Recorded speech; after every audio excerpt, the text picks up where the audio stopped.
N ജീവനേക്കാളും നീ വലിയതാണെനിക്ക്.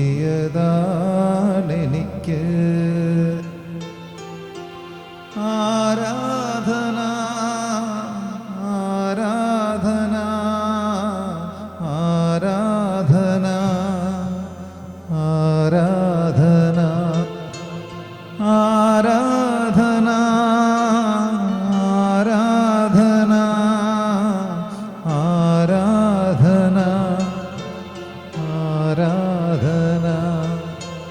ആരാധന ആരാധന ആരാധന ആരാധന ആരാധന ആരാധന ആരാധന ആരാധന ആരാധന. പരിശുദ്ധ പരമമാ ദിവ്യകാരുണ്യമേ, എന്നുമെന്നും അങ്ങേക്കാരാധന. പരമാദിവ്യകാരുണ്യത്തിന് ആരാധനയും സ്തുതിയും പുകഴ്ചയുമുണ്ടായിരിക്കട്ടെ. പരിശുദ്ധ പരമാദിവ്യകാരുണ്യത്തിന് ആരാധനയും സ്തുതിയും പുകഴ്ചയുമുണ്ടായിരിക്കട്ടെ. നമുക്ക് എഴുന്നേറ്റ് നിൽക്കാം. എഴുന്നേറ്റ് നിന്ന് സകല വിശുദ്ധരോടും ചേർന്ന് നമ്മൾ പ്രാർത്ഥിക്കാനായിട്ട് ഒരുങ്ങുകയാണ്. ഇന്നത്തെ ദിവസത്തെ ശുശ്രൂഷയിൽ ആദ്യാവസാനം വിശുദ്ധരുടെ സ്നേഹ സാന്നിധ്യവും മധ്യസ്ഥവും സഹായവും സംരക്ഷണയും പ്രാർത്ഥനയും നമ്മളോടൊപ്പം ഉണ്ടാകാൻ വേണ്ടി നമുക്ക് പ്രാർത്ഥിക്കാം. പ്രത്യേകിച്ച് നമുക്ക് വേണ്ടി കർത്താവിൻ്റെ സന്നിധാനത്തിലായിരുന്ന് മധ്യസ്ഥം വഹിക്കുന്നവരാണ് വിശുദ്ധാത്മാക്കൾ. അവരുടെ പ്രാർത്ഥന എപ്പോഴും നമ്മോടുകൂടെ ഉണ്ടാകട്ടെ. ആരാണ് വിശുദ്ധർ? ഈ ഭൂമിയിൽ നമുക്ക് മുൻപേ ജനിച്ച് ജീവിച്ച് മരിച്ച് കടന്നുപോയവർ, സ്വർഗത്തിൽ കർത്താവിൻ്റെ സന്നിധാനത്തിലായിരുന്ന് കർത്താവിനെ സ്തുതിക്കുകയും ഭൂമിയിലായിരിക്കുന്ന സമരസഭയിലെ അംഗങ്ങൾക്ക് വേണ്ടി നിരന്തരം പ്രാർത്ഥിക്കുകയും ചെയ്യുന്നവർ. നമ്മളിന്ന് കടന്നു പോകുന്ന എല്ലാ വിഷമങ്ങളിലൂടെയും ഭാരങ്ങളിലൂടെയും പരീക്ഷണങ്ങളിലൂടെയും അവരും കടന്നുപോയിട്ടുണ്ട്. എങ്കിലും തമ്പുരാൻ്റെ കരുണയിൽ ആശ്രയിച്ചും കർത്താവിനോട് ചേർന്ന് നിന്ന് ശക്തി സ്വീകരിച്ചും പ്രലോഭനങ്ങളുടെ മേൽ വിജയം വരിച്ച് അവർ സ്വർഗത്തിൽ എത്തിച്ചേർന്നു. നമ്മൾ കടന്നു പോകുന്ന വിഷമതകൾ അവർക്ക് നല്ലപോലെ അറിയാം. നമ്മുടെ പ്രയാസങ്ങളിലും നമ്മുടെ വിഷമങ്ങളിലും നമ്മുടെ സങ്കടങ്ങളിലും നമ്മുടെ ആവശ്യങ്ങളിലും നമുക്ക് വേണ്ടി ഈശോയുടെ സന്നിധിയിൽ പ്രാർത്ഥിക്കാൻ മധ്യസ്ഥം വഹിക്കാൻ അവർ എപ്പോഴും കൂടെയുണ്ട് എന്ന് നമുക്ക് വിശ്വസിക്കാം. വിശുദ്ധരോട് നമുക്ക് മധ്യസ്ഥം തേടി പ്രാർത്ഥിക്കാം. വിശുദ്ധരെ ഒന്ന് മനസ്സിൽ ഓർക്കാം. പ്രത്യേകിച്ച് പരിശുദ്ധ അമ്മ, വിശുദ്ധ ഔസേ പിതാവ്, ഭാരതസഭയിലെ വിശുദ്ധര്, ചാവറ പിതാവ്, അൽഫോൻസാമ, ഉബ്രാസിയാമ, മറീന്ദ്രേസ്യ, ദേവദാസനായ കനീസ്യൂസച്ചൻ, വിധേയത്തിലച്ചൻ, വിശുദ്ധ ക്രിസ്റ്റഫർ, സകല വിശുദ്ധരെയും സകല മാലാഖമാരെയും ഒരു നിമിഷം നമുക്കൊന്ന് ഓർക്കാം.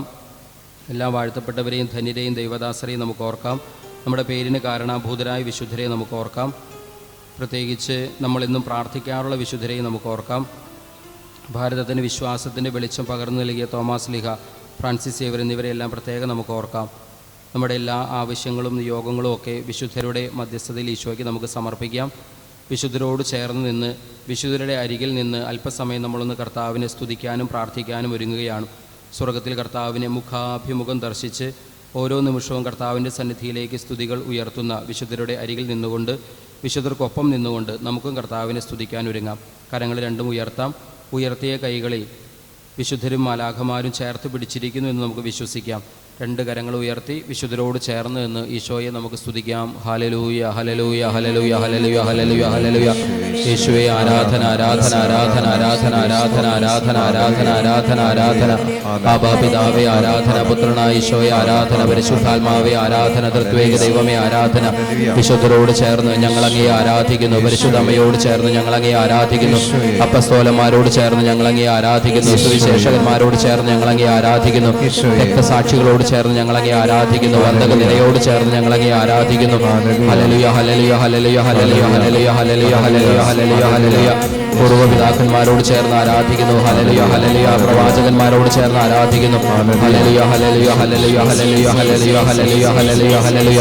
അധരം തുറന്ന് സ്തുതിച്ചേ, സ്വരമുയർത്തി സ്തുതിച്ചേ, എല്ലാം മറന്ന് സ്തുതിച്ചേ, ദൈവമായ കർത്താവിനെ ആരാധിച്ച് ഹല്ലേലൂയ ഹല്ലേലൂയ ഹല്ലേലൂയ ഹല്ലേലൂയ ഹല്ലേലൂയ ഹല്ലേലൂയ ഹല്ലേലൂയ ഹല്ലേലൂയ ഹല്ലേലൂയ.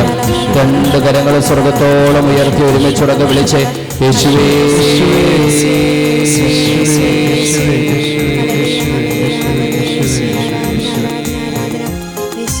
ചേർന്ന് പാടി പ്രാർത്ഥിക്കാം.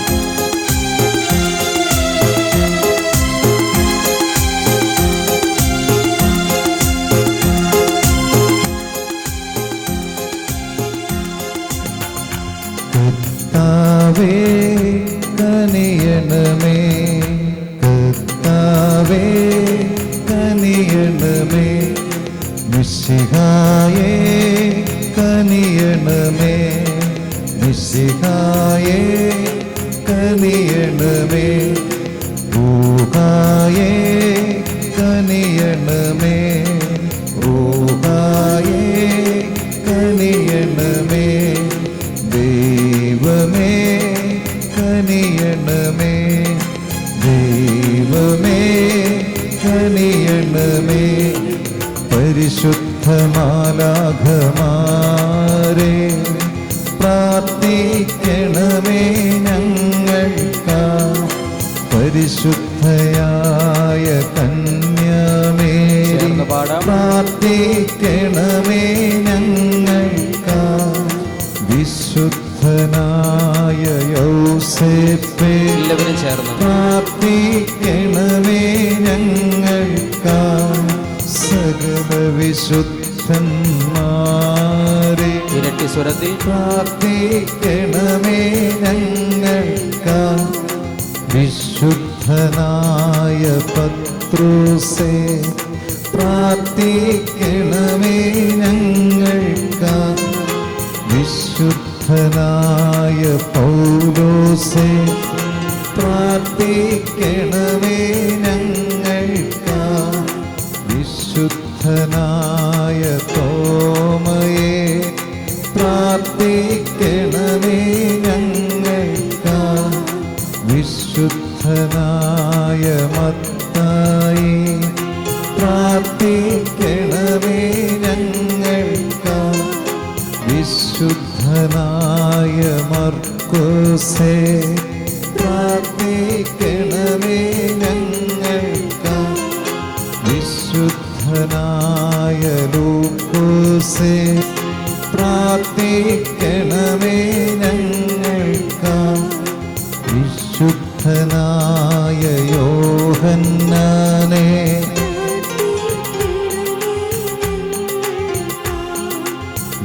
വിശുദ്ധനായ സെബസ്ത്യാനോസേ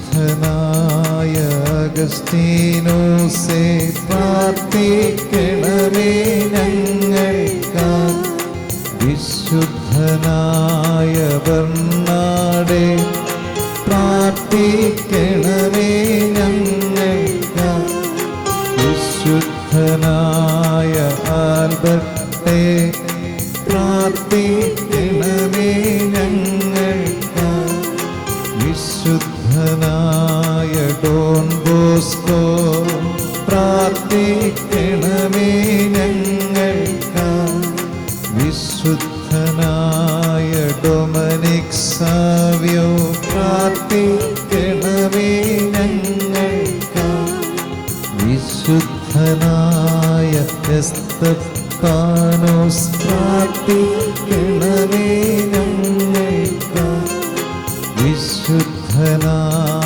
ഫ്രാൻസിസ് അസീസി പ്രാർത്ഥിക്കണമേ ഞങ്ങൾക്കാ, വിശുദ്ധനായ ഫ്രാൻസിസ് സേവ്യർ പ്രാർത്ഥിക്കണമേ ഞങ്ങൾക്കാ, വിശുദ്ധനായ ഗീവർഗീസേ പ്രാർത്ഥിക്കണമേ ഞങ്ങൾക്കാ, വിശുദ്ധനായ അന്തോനീസേ പ്രാർത്ഥിക്കണമേ ഞങ്ങൾക്കാ, വിശുദ്ധനായ ജോൺ വിയാനി പ്രാർത്ഥിക്കണമേ ഞങ്ങൾക്കാ, വിശുദ്ധനായ ജോൺ ബോൾ പാപ്പ പ്രാർത്ഥിക്കണമേ ഞങ്ങൾക്കാ, വിശുദ്ധനായ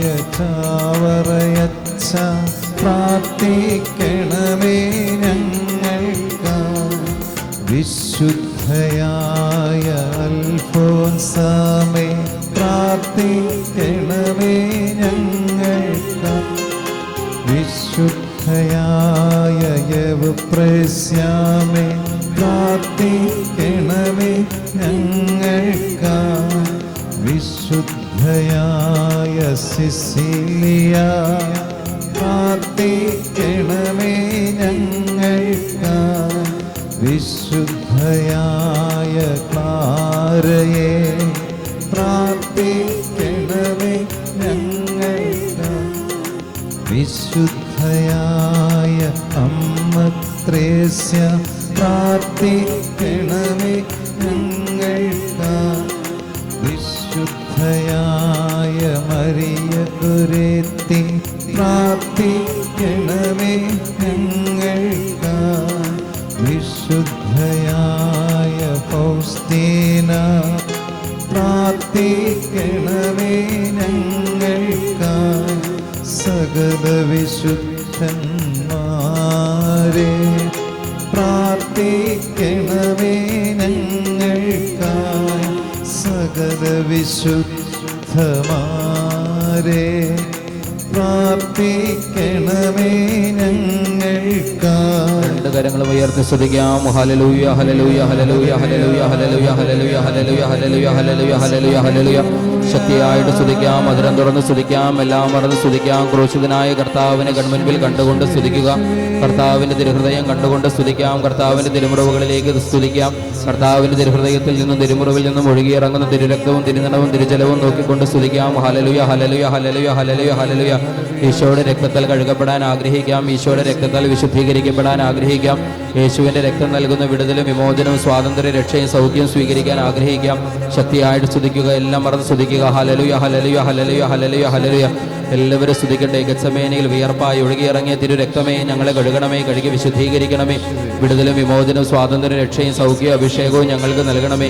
പീലാത്തോസിന്റെ പ്രത്തോറിയത്തിൽ കൽത്തൂണിൽ കെട്ടപ്പെട്ട് ചമ്മട്ടികളാൽ അടിക്കപ്പെട്ടപ്പോൾ അസ്ഥിയിൽ നിന്ന് മാംസം ചിതറിത്തെറിച്ച് ഒഴുകിയിറങ്ങിയ തിരു രക്തമേ ഞങ്ങളെ കഴുകണമേ, കഴുകി വിശുദ്ധീകരിക്കണമേ. വിടുതലും വിമോചനവും സ്വാതന്ത്ര്യ രക്ഷയും സൗഖ്യ അഭിഷേകവും ഞങ്ങൾക്ക് നൽകണമേ. തിരുശിരസിൽ മുൾക്കിരീടം ആഴ്ന്നിറങ്ങിയപ്പോൾ ഒഴുകിയിറങ്ങിയ തിരു രക്തമേ ഞങ്ങളെ കഴുകണമേ, കഴുകി വിശുദ്ധീകരിക്കണമേ. വിടുതലും വിമോചനവും സ്വാതന്ത്ര്യ രക്ഷയും സൗഖ്യ അഭിഷേകവും ഞങ്ങൾക്ക് നൽകണമേ. കുരിശെടുത്ത് ഗാഗുൽതാമലിലേക്ക് യാത്രയായപ്പോൾ ഒഴുകിയിറങ്ങിയ തിരു രക്തമേ ഞങ്ങളെ കഴുകണമേ, കഴുകി വിശുദ്ധീകരിക്കണമേ. വിടുതലും വിമോചനവും സ്വാതന്ത്ര്യ രക്ഷയും സൗഖ്യ അഭിഷേകവും ഞങ്ങൾക്ക് നൽകണമേ. കൈകാലുകളിൽ ആണികളാൽ കുത്തി തുളയ്ക്കപ്പെട്ടപ്പോൾ ചങ്കിൽ കുന്തത്താൽ കുത്തി തുറക്കപ്പെട്ടപ്പോൾ ഒഴുകിയിറങ്ങിയ തിരു രക്തമേ ഞങ്ങളെ കഴുകണമേ, കഴുകി വിശുദ്ധീകരിക്കണമേ. വിടുതലും വിമോചനവും സ്വാതന്ത്ര്യ രക്ഷയും സൗഖ്യ അഭിഷേകവും ഞങ്ങൾക്ക് നൽകണമേ. കാൽവരിയെ കുളിപ്പിച്ച കുരിശിനെ കഴുകിയ ലോകത്തെ വീണ്ടെടുത്ത പാപം യോജക തിരു രക്തമേ ഞങ്ങളെ കഴുകണമേ, കഴുകി വിശുദ്ധീകരിക്കണമേ. വിടുതലും വിമോചനവും സ്വാതന്ത്ര്യ രക്ഷയും സൗഖ്യവും നൽകണമേ. രണ്ട് കരങ്ങളും ഉയർത്തി ഉച്ചത്തിൽ വിളിച്ച് യേശുവേ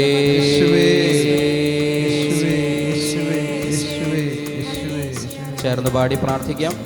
കൈകളടിച്ച് ചേർന്ന് പാടാം.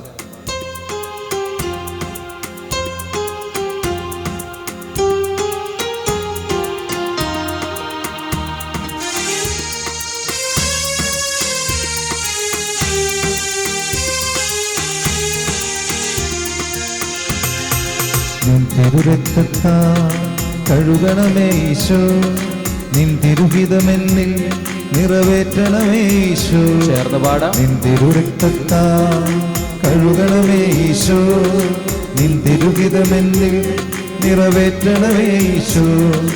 നിൻ തിരുരക്തത്താൽ കഴുകണമേ ഈശോ, നിൻ തിരുഹിതമെന്നിൽ നിറവേറ്റണമേ ഈശോ.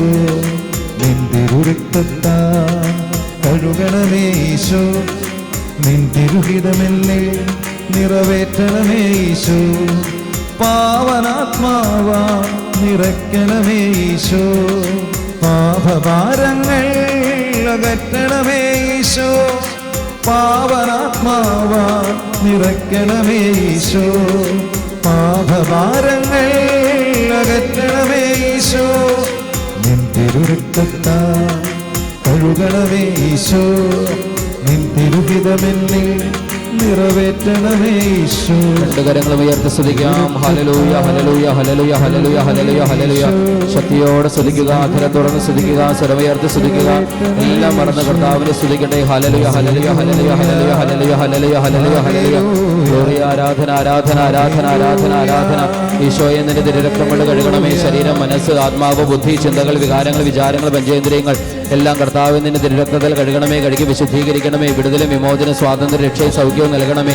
ഞങ്ങളെ ഓരോരുത്തരെയും കഴുകണമേ. ഞങ്ങളുടെ ഭവനം, കുടുംബം, മാതാപിതാക്കൾ, സഹോദരങ്ങൾ, ജീവിത പങ്കാളി, മക്കൾ, അയൽവാസികൾ, സുഹൃത്തുക്കൾ, ശത്രുക്കൾ, വരുമാന മാർഗ്ഗങ്ങൾ, കൃഷിയിടങ്ങൾ, വളർത്തുമൃഗങ്ങൾ, കഴിക്കുന്ന ഭക്ഷണം, കുടിക്കുന്ന വെള്ളം, ശ്വസിക്കുന്ന വായു, സഞ്ചരിക്കുന്ന വാഹനങ്ങൾ, ധരിക്കുന്ന വസ്ത്രങ്ങൾ, പഠന പരീക്ഷ ഉപകരണങ്ങൾ, തൊഴിലുപകരണങ്ങൾ, ജീവിതവുമായി പ്രത്യക്ഷമായ പരോക്ഷമായ ബന്ധമുള്ള വ്യക്തികൾ, വസ്തുക്കൾ എല്ലാറ്റിനെയും കർത്താവിൽ നിന്ന് തിരുരക്തത്തിൽ കഴുകണമേ. കഴുകി വിശുദ്ധീകരിക്കണമേ, വിശുദ്ധീകരിക്കണമേ, വിശുദ്ധീകരിക്കണമേ.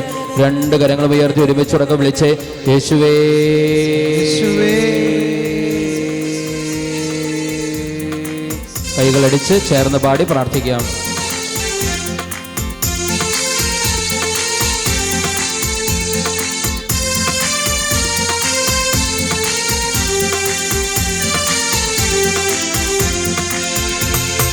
തിരുക്കരത്താൽ താങ്ങി എന്നെ തിരുരക്തത്താൽ കഴുകണമേ. ചേർന്ന് പാടാം. തിരുക്കരത്താൽ താങ്ങി എന്നെ തിരുരക്തത്താൽ കഴുകണമേ.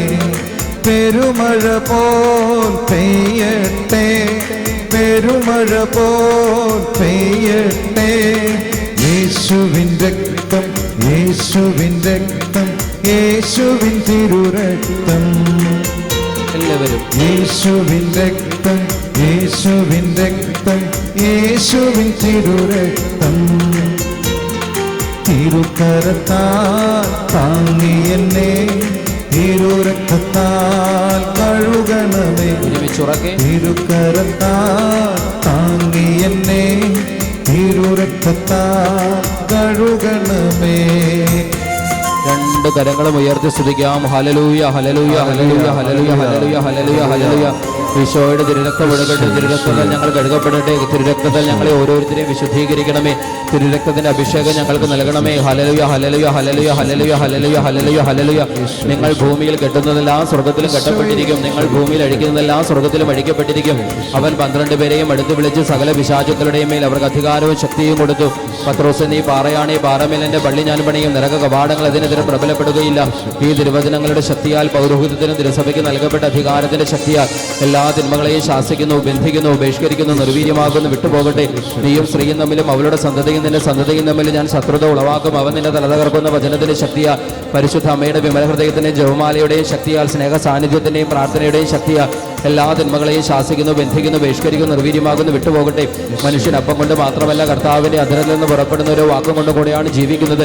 നീ നിന്റെ ദൈവമായ കർത്താവിനെ പരീക്ഷിക്കരുത് എന്നുകൂടെ എഴുതപ്പെട്ടിരിക്കുന്നു.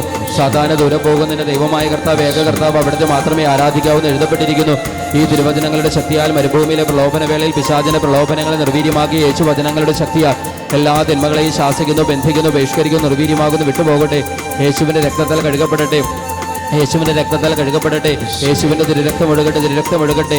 രക്തം ചിന്താതെ പാപമോചനമില്ല. പാപത്തിന് അടിമകളായി വിൽക്കപ്പെട്ട് നമ്മെ ഓരോരുത്തരെയും വീണ്ടെടുക്കാൻ ദൈവമായ കർത്താവ് നൽകിയത് നശ്വരമായ ലോകത്തിന്റെ സ്വർണ്ണമോ വെള്ളിയോ അല്ല, പിന്നെയോ കറയും കുറവുമില്ലാത്ത കുഞ്ഞാടിൻ്റെതിന് സമാനമായ പരമപരിശുദ്ധനായ ക്രിസ്തുവിന്റെ അമൂല്യമായ തിരുരക്തം മറുവിലയായി മോചന ദ്രവ്യമായി നൽകപ്പെട്ട് വിലയ്ക്ക് വാങ്ങപ്പെട്ട ജീവിതമാണ് നമ്മുടേത്. നമ്മുടെ ജീവന്റെ വില ക്രിസ്തുവിന്റെ രക്തത്തിന്റെ വിലയാണ്.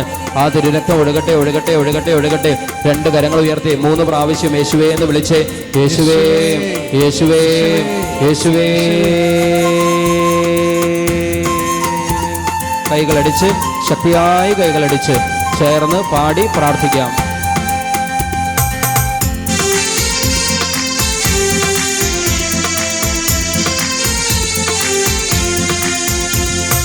പാപമെല്ലാം നീങ്ങിടട്ടെ, ശാപമെല്ലാം മാറിടട്ടെ. പാപമെല്ലാം നീങ്ങിടട്ടെ, ശാപമെല്ലാം മാറിടട്ടെ. തിരുരക്തത്താൽ കഴുകണമേ. ചേർന്ന് തിരുരക്തത്താൽ കഴുകണമേ. തിരുക്കരത്താൽ താങ്ങി എന്നെ തിരുരക്തത്താൽ കഴുകണമേ ചേർന്ന് തിരുക്കരത്താൽ താങ്ങി എന്നെ തിരുരക്തത്താൽ കഴുകണമേ ചേർന്ന് പാടാം. തിരുരക്തത്താൽ താങ്ങി എന്നെ തിരുക്കരത്താൽ കഴുകണമേ. രണ്ട് കരങ്ങളും ഉയർത്തി സ്തുതിക്കാം. ഹല്ലേലൂയ ഹല്ലേലൂയ ഹല്ലേലൂയ ഹല്ലേലൂയ ഹല്ലേലൂയ. ശക്തിയായിട്ട് സ്തുതിക്കുക, അധരം തുറന്ന് സ്തുതിക്കുക, എല്ലാം മറന്ന് സ്തുതിക്കുക. ദൈവവചനത്തിന്റെ ശക്തി വ്യാപരിക്കട്ടെ, യേശുനാമത്തിന്റെ ശക്തി വ്യാപരിക്കട്ടെ, തിരു ശരീരത്തിന്റെ ശക്തി വ്യാപരിക്കട്ടെ, തിരു രക്തത്തിന്റെ ശക്തി വ്യാപരിക്കട്ടെ, പരിശുദ്ധ കുർബാനയുടെ ശക്തി വ്യാപരിക്കട്ടെ, വിശുദ്ധ കൂദാശകളുടെ ശക്തി വ്യാപരിക്കട്ടെ. ഹല്ലേലൂയ ഹല്ലേലൂയ ഹല്ലേലൂയ ഹല്ലേലൂയ ഹല്ലേലൂയ.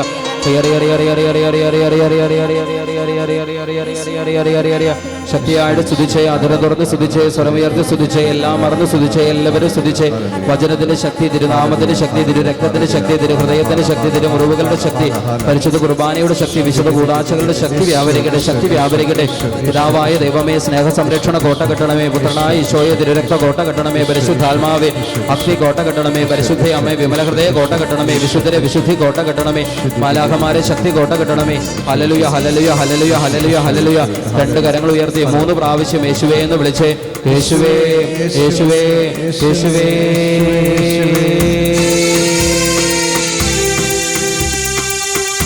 കൈകളടിച്ച്, ശക്തിയായിട്ട് കൈകളടിച്ച് ചേർന്ന് പാടി പ്രാർത്ഥിക്കാം.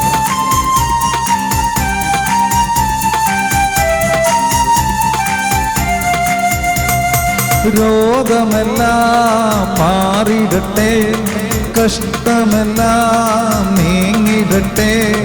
രോഗമെല്ലാം മാറിടട്ടെ, കഷ്ടമെല്ലാം നീങ്ങിടട്ടെ. തിരുമുറിവാൽ സുഖപ്പെടട്ടെ, തിരുമുറിവാൽ സുഖപ്പെടട്ടെ. തിരുത്തം യേശുവിൻ രക്തം, യേശുവിൻ രക്തം, യേശുവിൻ തിരുരക്തം. രണ്ട് കരങ്ങൾ ഉയർത്തി സ്തുതിക്കാം. ഹല്ലേലൂയ ഹല്ലേലൂയ ഹല്ലേലൂയ ഹല്ലേലൂയ ഹല്ലേലൂയ ഹല്ലേലൂയ ഹല്ലേലൂയ ഹല്ലേലൂയ ഹല്ലേലൂയ. യേശുവേ നന്ദി, സ്തുതി, ആരാധന ആരാധന ആരാധന ആരാധന. ശീലാസ് സ്തുതിച്ച് പ്രാർത്ഥിച്ചപ്പോൾ കാരാഗ്രഹത്തിന്റെ അടിത്തറ കുലുങ്ങി, കാരാഗ്രഹ വാതിലുകൾ തുറക്കപ്പെട്ട് ചങ്ങലങ്ങൾ അടിഞ്ഞു വീണു. ഈ വചനത്തിന്റെ ശക്തിയാൽ, സ്തുതിപ്പിന്റെ ശക്തിയാൽ എല്ലാ തിന്മകളെയും ശാസിക്കുന്നു, ബന്ധിക്കുന്നു, ബഹിഷ്കരിക്കുന്നു, നിർവീര്യമാകുന്നു, വിട്ടുപോകട്ടെ. ശിഷ്യന്മാർ 72 പേര് തിരിച്ചു വന്ന് ഈശോയോട് പറഞ്ഞു, ഈശോയെ നിന്റെ നാമത്തിൽ കൽപ്പിച്ചപ്പോൾ പിശാചുകൾ പോലും ഞങ്ങൾക്ക് കീഴടങ്ങി. ഈശോ അവരോട് മറുപടി പറഞ്ഞു, സാത്താൻ ഇടിമിന്നൽ പോലെ സ്വർഗത്തിൽ നിന്ന് നിപതിക്കുന്നത് ഞാൻ കണ്ടു. ഇതാ പാമ്പുകളുടെയും തേളുകളുടെയും ശത്രുവിന്റെ സകല ആധിപത്യങ്ങളുടെ മേൽ ചവിട്ടി നടക്കാൻ ഞാൻ നിങ്ങൾക്ക് അധികാരം തന്നിരിക്കുന്നു. ഒന്നും നിങ്ങളെ ഉപദ്രവിക്കുകയില്ല. എന്നാൽ പിശാചുകൾ നിങ്ങൾക്ക് കീഴടങ്ങുന്നു എന്നതിൽ നിങ്ങൾ സന്തോഷിക്കേണ്ട, മറിച്ച് നിങ്ങളുടെ പേരുകൾ സ്വർഗത്തിൽ എഴുതപ്പെട്ടിരിക്കുന്നു എന്നതിൽ നിങ്ങൾ സന്തോഷിക്കുന്ന വചനത്തിന്റെ ശക്തിയാൽ എല്ലാ തിന്മകളെയും ശാസിക്കുന്നു, ബന്ധിക്കുന്നു, ബഹിഷ്കരിക്കുന്നു, നിർവീര്യമാകുന്നു, വിട്ടുപോകട്ടെ. മാംസത്തിനും രക്തത്തിനും എതിരായിട്ടല്ല, പ്രഭുത്വങ്ങൾക്കും ആധിപത്യങ്ങൾക്കും ഈ അന്ധകാര ലോകത്തിന്റെ അധീശന്മാർക്കും സ്വർഗീയടങ്ങളിൽ വസിക്കുന്ന തിന്മയുടെ ദുരാത്മാക്കൾക്കും എതിരായിട്ടാണ് നമ്മൾ പടപെട്ടുന്നത്. അതിനാൽ നിങ്ങൾ ദൈവത്തിന്റെ എല്ലാ ആയുധങ്ങളും ധരിക്കുവിൻ. സത്യം കൊണ്ട് അരമുറുക്കി നീതിയുടെ കവചം ധരിച്ച് സമാധാനത്തിന്റെ പാദരക്ഷയണിഞ്ഞ് ദൈവവചനമാകുന്ന ആത്മാവിനവാൾ കയ്യിലേന്തി വിശ്വാസത്തിന്റെ പരിചയമെടുത്ത് നിങ്ങൾ ഒരുങ്ങിയിരിക്കുവിൻ. ദൈവത്തിന് വിധേയരാകുവിൻ, സാത്താന് ചെറുത്തു നിൽക്കുവിൻ.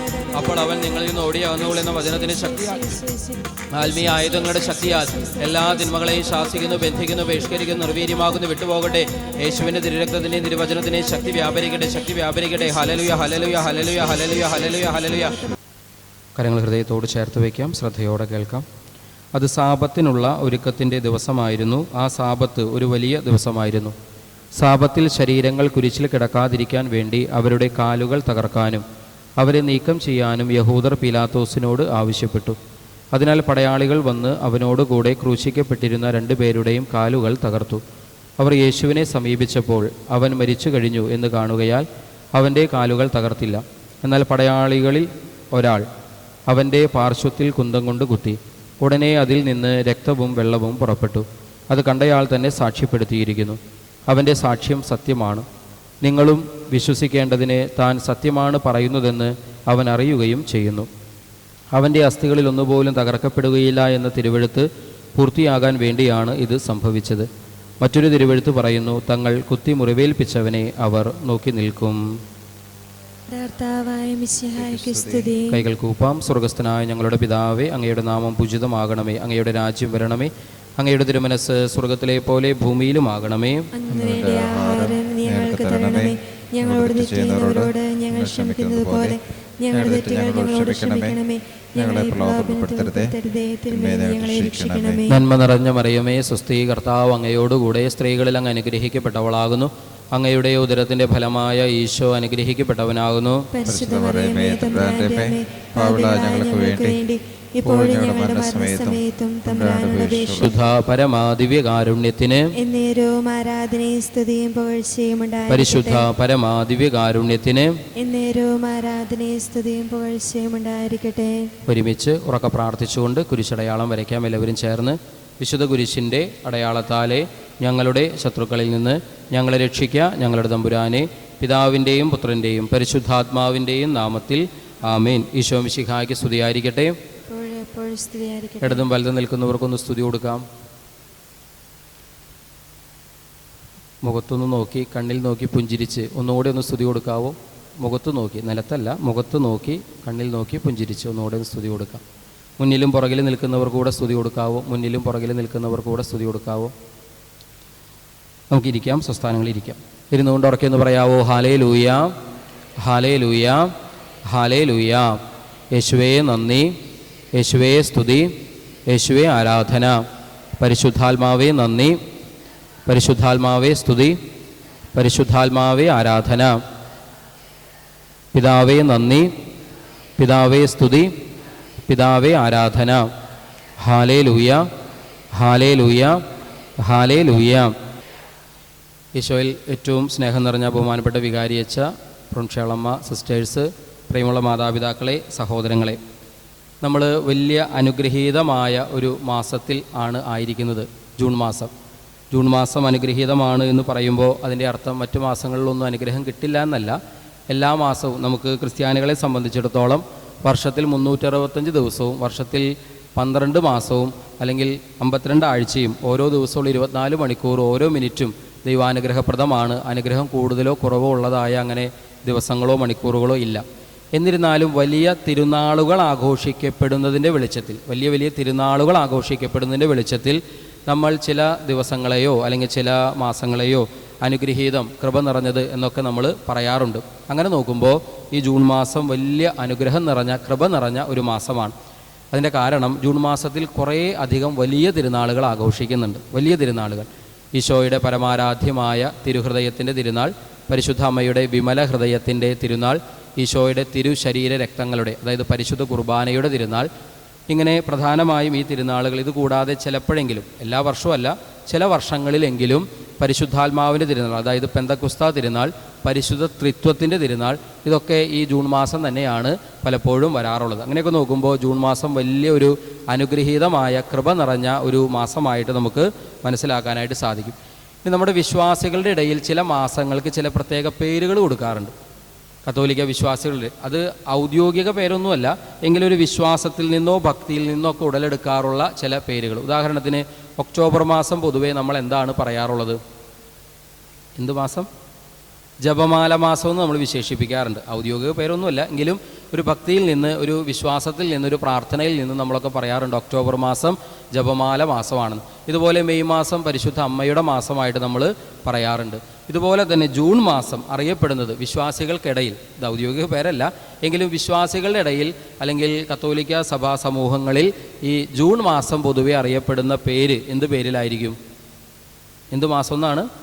തിരുഹൃദയ മാസം എന്നാണ്. തിരുഹൃദയ മാസം. ഈ ഒരു മാസം, ഈ ദിവസങ്ങളിൽ, ഈ 31 ദിവസങ്ങൾ പ്രത്യേകമാം വിധത്തിൽ നമ്മൾ തിരുഹൃദയത്തോട് പ്രാർത്ഥിക്കുന്ന, തിരുഹൃദയത്തിന് നമ്മളെ തന്നെ പ്രതിഷ്ഠിക്കുന്ന, നമ്മുടെ കുടുംബങ്ങളെ പ്രതിഷ്ഠിച്ച് പ്രാർത്ഥിക്കുന്ന, മിക്കവാറും ഇടവകകളിലൊക്കെ വീട് വെഞ്ചിരിപ്പും തിരുഹൃദയ പ്രതിഷ്ഠയൊക്കെ നടക്കാറുള്ളതും ജൂൺ മാസമാണ്. സൗകര്യാർത്ഥം ചിലപ്പോൾ അങ്ങോട്ടും ഇങ്ങോട്ടൊക്കെ മാറാം, എങ്കിലും സാധാരണഗതിയിൽ തിരുഹൃദയ മാസമായ ഈ ജൂൺ മാസമാണ് ഭവന വെഞ്ചിരിപ്പും അതുപോലെ തിരുഹൃദയ പ്രതിഷ്ഠയും ഒക്കെ നടത്താറുള്ളത്. അപ്പോൾ ഈ മാസം പ്രധാനമായും അറിയപ്പെടുക തിരുഹൃദയ മാസം എന്നാണ്. നമ്മൾ ഈ തിരുഹൃദയ മാസത്തിൻ്റെ അനുഗ്രഹീതമായ 1-ാം വെള്ളിയാഴ്ചയാണ് നമ്മളിപ്പോൾ ഇവിടെ ആയിരിക്കുക. ഈ ദിവസം നമ്മൾ ആദ്യാവസാനം ഈ ഇന്ന് 3:30 വരെയുള്ള സമയം നമ്മൾ ചിന്തിക്കുന്നതും ധ്യാനിക്കുന്നതും പ്രാർത്ഥിക്കുന്നതും സ്വന്തമാക്കാൻ ശ്രമിക്കുന്നതും തിരുഹൃദയത്തെക്കുറിച്ചാണ്, അല്ലെങ്കിൽ തിരുഹൃദയത്തിലൂടെ ഒഴുകപ്പെടുന്ന കൃപകളെയും അനുഗ്രഹങ്ങളെയും കുറിച്ചൊക്കെയാണ്. ഇന്ന് നമ്മൾ ഈ തിരുഹൃദയത്തെക്കുറിച്ച് ധ്യാനിക്കാൻ ഇങ്ങനെ ഒരു ഏകദിന ധ്യാനം, ഇവിടെ ഇങ്ങനെ ഒരു ഒത്തുചേരൽ അത് നടക്കുന്നതിൻ്റെ കാരണം, അല്ലെങ്കിൽ അതിന് മുൻകൈ എടുത്തിട്ടുള്ളത് നമ്മുടെ ബഹുമാനപ്പെട്ട തിരുഹൃദയ സന്യാസിനി സമൂഹമാണ്. തിരുഹൃദയ അല്ലെങ്കിൽ SH സേക്രഡ് ഹാർട്ട് കോൺഗ്രിഗേഷനാണ്. അവരുടെ സഭ സ്ഥാപിതമായതിൻ്റെ തന്നെ പ്രഥമമായ ലക്ഷ്യങ്ങളിലൊന്ന് തിരുഹൃദയ ഭക്തി നാടുനീളെ കേരളക്കര മുഴുവൻ, ഭാരതം മുഴുവൻ പ്രചരിപ്പിക്കുക എന്നുള്ളത് വലിയ ഒരു നിയോഗമായി സ്വീകരിച്ചിട്ടുള്ള സഭയാണ് തിരുഹൃദയ സന്യാസിനി സഭ. അപ്പോൾ അതുകൊണ്ട് തന്നെ അവരിങ്ങനെ ഒരു ഉദ്യമം നമ്മുടെ ഇടവകയിൽ നടത്തുമ്പോൾ അത് നമുക്കേറെ നന്ദിയോടെ, അവരെയും നമുക്കേറെ നന്ദിയോടെ പ്രാർത്ഥനയോടെ ഓർക്കാം. നമ്മളിന്ന് ഈ ദിവസം മുഴുവൻ ധ്യാനിക്കാൻ ശ്രമിക്കുന്നത് തിരുഹൃദയവുമായി ബന്ധപ്പെട്ട കാര്യങ്ങളാണ്. ഞാൻ നിങ്ങളോട് തിരുഹൃദയവുമായി ബന്ധപ്പെട്ട ഒരു 9 കാര്യങ്ങൾ പറയാനാണ് ഒരുങ്ങി വന്നിട്ടുള്ളത്. പക്ഷെ എല്ലാം പറയാൻ ചിലപ്പോൾ പറ്റണമെന്നില്ല. സമയം പോലെ സമയത്തിൻ്റെ പരിമിതിയൊക്കെ വെച്ച് ചിലപ്പോൾ 9 പറയും, ചിലപ്പോൾ അതിൽ കൂടുതൽ പറഞ്ഞേക്കാം, ചിലപ്പോൾ കുറവായിരിക്കും പറയുക. ഏതായാലും ഒരുങ്ങി വന്നത് ഒരു വശത്തുണ്ടെങ്കിലും ആത്മാവ് നയിക്കുന്ന പോലെ നമുക്ക് മുന്നോട്ട് പോകാനായിട്ട് സാധിക്കുകയുള്ളൂ. അപ്പോൾ തിരുഹൃദയവുമായി ബന്ധപ്പെട്ട പ്രധാനപ്പെട്ട ഒരു 9 കാര്യങ്ങൾ നിങ്ങളോട് പറയാൻ ഞാൻ ആഗ്രഹിക്കുന്ന ഒരു 9 കാര്യങ്ങൾ. ഒന്നാമത്തേത് തിരുഹൃദയ ചിത്രത്തെക്കുറിച്ചാണ്. തിരുഹൃദയ ചിത്രം, തിരുഹൃദയത്തിൻ്റെ ചിത്രം ഉണ്ടല്ലോ, ആ ചിത്രവുമായി ബന്ധപ്പെട്ട ചില സവിശേഷതകളാണ് നമ്മളൊന്ന് ധ്യാനിച്ച് മനസ്സിലാക്കാനായിട്ട് ശ്രമിക്കുക. രണ്ടാമതായിട്ട് തിരുഹൃദയം എന്ന് പറയുന്നത് യേശുവിൻ്റെ വ്യക്തിത്വത്തിൻ്റെ പ്രകാശനമാണ്. യേശുവിൻ്റെ വ്യക്തിത്വം അത് പ്രകാശിതമാകുന്നു തിരുഹൃദയത്തിൽ. ഇതാണ് രണ്ടാമതായി നമ്മൾ ചിന്തിക്കാനും മനസ്സിലാക്കാനായിട്ട് ശ്രമിക്കുക. മൂന്നാമതായിട്ട് ഹൃദയം എങ്ങനെ തിരുഹൃദയമാകും. അതായത് ഹൃദയം എന്ന് പറഞ്ഞാൽ നമ്മുടെയൊക്കെ ഹൃദയം, ഇതെങ്ങനെ തിരുഹൃദയം പോലെ രൂപാന്തരപ്പെടും, യേശുവിൻ്റെ ഹൃദയം പോലെ എങ്ങനെയായി മാറും, എങ്ങനെ മാറ്റാം. ഇതാണ് മൂന്നാമതായിട്ട് നമ്മളൊന്ന് ചിന്തിക്കാൻ ശ്രമിക്കുക. നാലാമതായി തിരുഹൃദയവും തിരുമുറിവുകളും ഒക്കെ എൻ്റെ വേദനകളിലും സഹനങ്ങളിലും മുറിവുകളിലും എങ്ങനെ എനിക്ക് ആശ്വാസമായിട്ട് മാറുന്നു. തിരുഹൃദയവും തിരുമുറിവുകളും എങ്ങനെ എൻ്റെ വേദനകളിൽ, എൻ്റെ മുറിവുകളിൽ എനിക്ക് ആശ്വാസമായിട്ട് മാറുന്നു. അഞ്ചാമതായിട്ട് നമ്മൾ ചിന്തിക്കുക തിരുഹൃദയത്തിൻ്റെ വാഗ്ദാനങ്ങളാണ്. തിരുഹൃദയ വാഗ്ദാനങ്ങൾ, തിരുഹൃദയ ഭക്തി, അതിൻ്റെ പ്രചാരം, അത് ഏറ്റവും അതിൻ്റെ പീക്കിലേക്ക് എത്തുന്നത് വിശുദ്ധ മർഗരീത്ത മറിയത്തിന്, മേരി മാഗ്ദലിൻ അലക്കോക്കിന് ഈശോ തൻ്റെ തിരുഹൃദയത്തെ വെളിപ്പെടുത്തിക്കൊണ്ട് ദർശനങ്ങൾ നൽകി. അങ്ങനെ ആ സമയത്ത് ഈ വിശുദ്ധയ്ക്ക് 12 വാഗ്ദാനങ്ങൾ, തിരുഹൃദയ ഭക്തിയിൽ വളരുന്നവർക്കുള്ള അനുഗ്രഹങ്ങൾ എന്തൊക്കെയാണെന്ന് ഈശോ പറയുന്നുണ്ട്. ആ 12 വാഗ്ദാനങ്ങളും നമ്മളൊന്ന് മനസ്സിലാക്കാനായിട്ട് ശ്രമിക്കും. ഇതുപോലെ ആറാമതായിട്ട് നമ്മൾ ചിന്തിക്കുക തിരുഹൃദയത്തിൻ്റെ മുറിവ്, തിരുഹൃദയത്തിലുള്ള മുറിവ്, അത് എനിക്ക് വേണ്ടി തുറക്കപ്പെട്ടൊരു വാതിലാണ്, എന്നെ സ്വീകരിക്കാൻ വേണ്ടി തുറക്കപ്പെട്ടൊരു വാതിലാണ്. അപ്പോൾ അതിനൊന്ന് കുറച്ച് ആഴമായിട്ട് ചിന്തിക്കാൻ നമ്മൾ ശ്രമിക്കും. പിന്നെ തിരുഹൃദയ ഭക്തിയുടെ ഒരു ചരിത്രമുണ്ട്. ആ ചരിത്രം സമയമുണ്ടെങ്കിൽ അതും കുറച്ചൊന്ന് മനസ്സിലാക്കാൻ ശ്രമിക്കും. അതുപോലെ എട്ടാമതായിട്ട് നമ്മൾ ചിന്തിക്കുക തിരുഹൃദയവും വിശുദ്ധർ തിരുഹൃദയത്തെക്കുറിച്ച് പറഞ്ഞിട്ടുള്ള അല്ലെങ്കിൽ അവരുടെ ചില കൊച്ചു അനുഭവങ്ങളും നമ്മളൊന്ന് മനസ്സിലാക്കാൻ ശ്രമിക്കും. അവസാനമായിട്ട് തിരുഹൃദയവും വിശുദ്ധ കുർബാനയും തമ്മിലുള്ള ബന്ധം എന്താണ്, തിരുഹൃദയവും വിശുദ്ധ കുർബാനയും തമ്മിലുള്ള ബന്ധം എന്താണ്. ഇത്രയും കാര്യങ്ങളാണ് നമ്മളിവിടെ പറയാനും ചിന്തിക്കാനും ധ്യാനിക്കാനും മനസ്സിലാക്കാനൊക്കെ ശ്രമിക്കുക. ഇതിലെല്ലാം പറയാൻ ചിലപ്പോൾ പറ്റിയെന്ന് വരില്ല, അത് സാരമില്ല. ഈശോ എത്രത്തോളം ഇവിടെ പറയണമെന്ന് ആഗ്രഹിക്കുന്നു അത്രയും നമുക്ക് പറയാൻ പറ്റും. ആത്മാവ് നയിക്കണ പോലെ മുന്നോട്ട് പോകാം. അപ്പോൾ നമ്മൾ ഒന്നാമത് ചിന്തിക്കാൻ പോണത് എന്താണ്? തിരുഹൃദയ ചരിത്രം, തിരുഹൃദയ ചിത്രം. Okay, very good. ഒരു അക്ഷരത്തിൻ്റെ വ്യത്യാസമുള്ളൂ. തിരുഹൃദയ ചിത്രം, തിരുഹൃദയത്തിൻ്റെ ചിത്രത്തെക്കുറിച്ചാണ് ചിന്തിക്കാൻ പോവുക. ഈ ഹൃദയത്തിൻ്റെ ചിത്രം നമ്മൾ ഒരുപാട് കണ്ടിട്ടുണ്ട് ഇല്ലേ? ഒരുപാട് സ്ഥലങ്ങളിൽ, ഒരുപാട് ഇടങ്ങളിൽ ഹൃദയത്തിൻ്റെ ചിത്രങ്ങൾ നമ്മൾ കണ്ടിട്ടുണ്ട്. ഹൃദയത്തിൻ്റെ ചിത്രം, ഈ ഹൃദയത്തിൻ്റെ ചിത്രം തന്നെ നമുക്ക് 2 രീതിയിൽ മനസ്സിലാക്കാം. ഒന്ന്, ശരിക്കും നമ്മുടെ ഈ ഉള്ളിലുള്ള ഒരു ഹൃദയം ഉണ്ടല്ലോ, ബയോളജിക്കൽ ഹാർട്ട്, മാംസളമായ നമ്മുടെ ഉള്ളിലുള്ള ഹൃദയം. ആ ഹൃദയം, അതായത് അത്തരം മനുഷ്യൻ്റെ ശരിക്കുമുള്ള ഹൃദയം, അതാരെങ്കിലും കണ്ടിട്ടുണ്ടോ? സ്വന്തം ഹൃദയം കണ്ടിട്ടുണ്ടോയെന്നല്ല, സ്വന്തം ഹൃദയം എന്തായാലും കാണാൻ പറ്റില്ല. മറ്റാരുടെയെങ്കിലും ഹൃദയം കണ്ടിട്ടുണ്ടോ? ഞാൻ ചോദിക്കുന്നത് നേരിട്ട് കണ്ടിട്ടുണ്ടോയെന്നല്ല. നേരിട്ട് കണ്ടവരുണ്ടാകാം, ഡോക്ടർമാരോ ഓപ്പറേഷനൊക്കെ നടത്തുന്നവരൊക്കെ ഉണ്ടെങ്കിൽ നേരിട്ട് കണ്ടിട്ടുണ്ടാവാം. എന്നാലും സാധാരണഗതിയിൽ സാധാരണക്കാർക്ക് സാധ്യമല്ല. എങ്കിലും നമ്മൾ സിനിമയിലോ ടി വിയിലോ ഒക്കെ ഈ ശരിക്കുള്ള നമ്മുടെ ഈ ചങ്കിൽ, നമ്മുടെ ഈ ഹൃദയം, നമ്മുടെ ഒറിജിനൽ ഹൃദയം, നമ്മുടെ മാംസളമായ ഹൃദയം അല്ലെങ്കിൽ ബയോളജിക്കൽ ഹാർട്ട്, അത് നമ്മൾ സിനിമയിലോ ടി വിയിലോ ഒക്കെ ചിലപ്പോൾ കണ്ടു കാണുമായിരിക്കും. സിനിമയിലെങ്കിലും ടി വിയിലെങ്കിലും കണ്ടിട്ടുള്ളവരൊന്ന് കൈവക്കാവോ? അത് കാണാത്തവരുണ്ടോ? ആ ചിത്രം, ശരിക്കുള്ള ഹൃദയത്തിൻ്റെ ചിത്രം. ഓക്കെ, മിക്കവാറും എല്ലാവരും കണ്ടിട്ടുണ്ടാവുമെന്ന് കരുതുന്നു. എന്നാൽ നമ്മളിപ്പോൾ പറയുന്നത് ഈ നമ്മൾ സിനിമയിലോ ടി വിയിലൊക്കെ കണ്ടിട്ടുള്ള അല്ലെങ്കിൽ അത്തരത്തിലുള്ളൊരു ചിത്രം, നമ്മുടെ ചങ്കിനകത്തുള്ള ഒറിജിനൽ ബയോളജിക്കൽ ഹാർട്ട് എന്നതിനപ്പുറത്ത് പ്രതീകാത്മകമായ ഹൃദയത്തെ അവതരിപ്പിക്കാറുണ്ട്. നമ്മൾ കൂടുതലും കണ്ടിരിക്കാൻ സാധ്യതയുള്ള ചിത്രം അതാണ്. പ്രതീകാത്മകമായി ഹൃദയത്തെ ഒരു പ്രതീകാത്മകമായി അവതരിപ്പിക്കുക, ഹൃദയത്തെ ഒരു പ്രതീകാത്മകമായി ചിത്രീകരിക്കുന്ന അത്തരം ചിത്രങ്ങളായിരിക്കും നമ്മൾ കൂടുതൽ കണ്ടിട്ടുണ്ടാവുക. ഹൃദയം എന്തിൻ്റെ പ്രതീകമാണ്? സ്നേഹത്തിൻ്റെ പ്രതീകമായിട്ടാണ് ലോകത്ത്. അതിപ്പോൾ ഏത് മതമാണെങ്കിലും ഏത് നാടാണെങ്കിലും ഏത് ദേശമാണെങ്കിലും മിക്കവാറും ഹൃദയം ഒരു പ്രതീകാത്മകമായി സ്നേഹത്തിൻ്റെ പ്രതീകമായിട്ടാണ് പൊതുവെ എല്ലായിടങ്ങളിലും അവതരിപ്പിക്കപ്പെടാറുള്ളത്, പൊതുവെ എല്ലാ ഇടങ്ങളിലും. ഇനി അത് തന്നെ പല രീതിയിൽ ചിത്രീകരിക്കപ്പെടാറുണ്ട്. സ്നേഹം തന്നെ പല രീതിയിൽ ചിത്രീകരിക്കപ്പെടാറുണ്ട്. ഹൃദയത്തിൻ്റെ അകത്തോട് ഒരു അമ്പ് കടന്നു പോകുന്ന ചിത്രം ചിലപ്പോൾ കണ്ടിട്ടുണ്ടോ? പ്രേമിക്കുന്നവർ കണ്ടിട്ടുണ്ടാവും. പ്രേമിക്കുന്നവരുടെ ഇടയിലാണ് അത് പോപ്പുലറായിട്ടുള്ളത്. പ്രണയത്തെ സൂചിപ്പിക്കാൻ, പ്രേമത്തെ സൂചിപ്പിക്കാൻ ഒക്കെയാണ് പൊതുവേ ഹൃദയത്തിൻ്റെ അകത്തോട് അമ്പ് കടന്നു പോകുന്ന ഒരു ചിത്രം. ഞാനൊരു കൗതുകകരമായ കാഴ്ച കണ്ടിട്ടുള്ളത് പറയാം. അതായത് ഇത് ഹൃദയത്തെക്കുറിച്ചല്ല. ഒരിക്കലൊരു പള്ളിയിൽ ചെന്നപ്പോൾ വികാരിയച്ഛൻ്റെ മുറിയിൽ ഒരു ചിത്രം, അത് റോസാപ്പൂവിൻ്റെ ചിത്രമാണ്. റോസാപ്പൂവിൻ്റെ ചിത്രം. ഈ റോസാപ്പൂവിൻ്റെ ചിത്രത്തിനൊരു സവിശേഷത കണ്ടത്, പ്രത്യേകത ഒരിടത്തും കണ്ടിട്ടില്ലാത്തൊരു പ്രത്യേകതയാണ്. ഈ റോസാപ്പൂവിൻ്റെ ഉള്ളിലൂടെ ഒരു അമ്പ് ഇങ്ങനെ കടന്നു പോകുന്നു, ഒരു അമ്പ്. അപ്പോൾ ഇത് അങ്ങനത്തെ ഒരു ചിത്രം ഒരിക്കലും കണ്ടിട്ടില്ലാത്തതുകൊണ്ട് ഞാൻ അച്ഛനോട് ചോദിച്ചു, അച്ഛാ ഇതെന്നെ സംഭവം, ഈ അമ്പ് ഇങ്ങനെ കടന്നു പോകുന്ന റോസാപ്പൂവ്? അപ്പോൾ അച്ഛൻ പറഞ്ഞത് എൻ്റെ പേരാന്ന് പറഞ്ഞു. അപ്പോൾ ഞാൻ കരുതി എൻ്റെ അടിയിൽ വല്ലയിടത്തും പേര് എഴുതി ഉണ്ടാകുന്നു കരുതി ഞാൻ ആ ചിത്രത്തിൻ്റെ താഴേക്ക് നോക്കി. പക്ഷേ പേരൊന്നും കാണാനില്ല. എത്ര സൂക്ഷിച്ച് നോക്കിയിട്ടും പേര് കാണാനില്ല. അപ്പോൾ അച്ഛൻ പറഞ്ഞു അത് സിംബോളിക്കായിട്ട് എൻ്റെ പേരാന്ന് പറഞ്ഞു.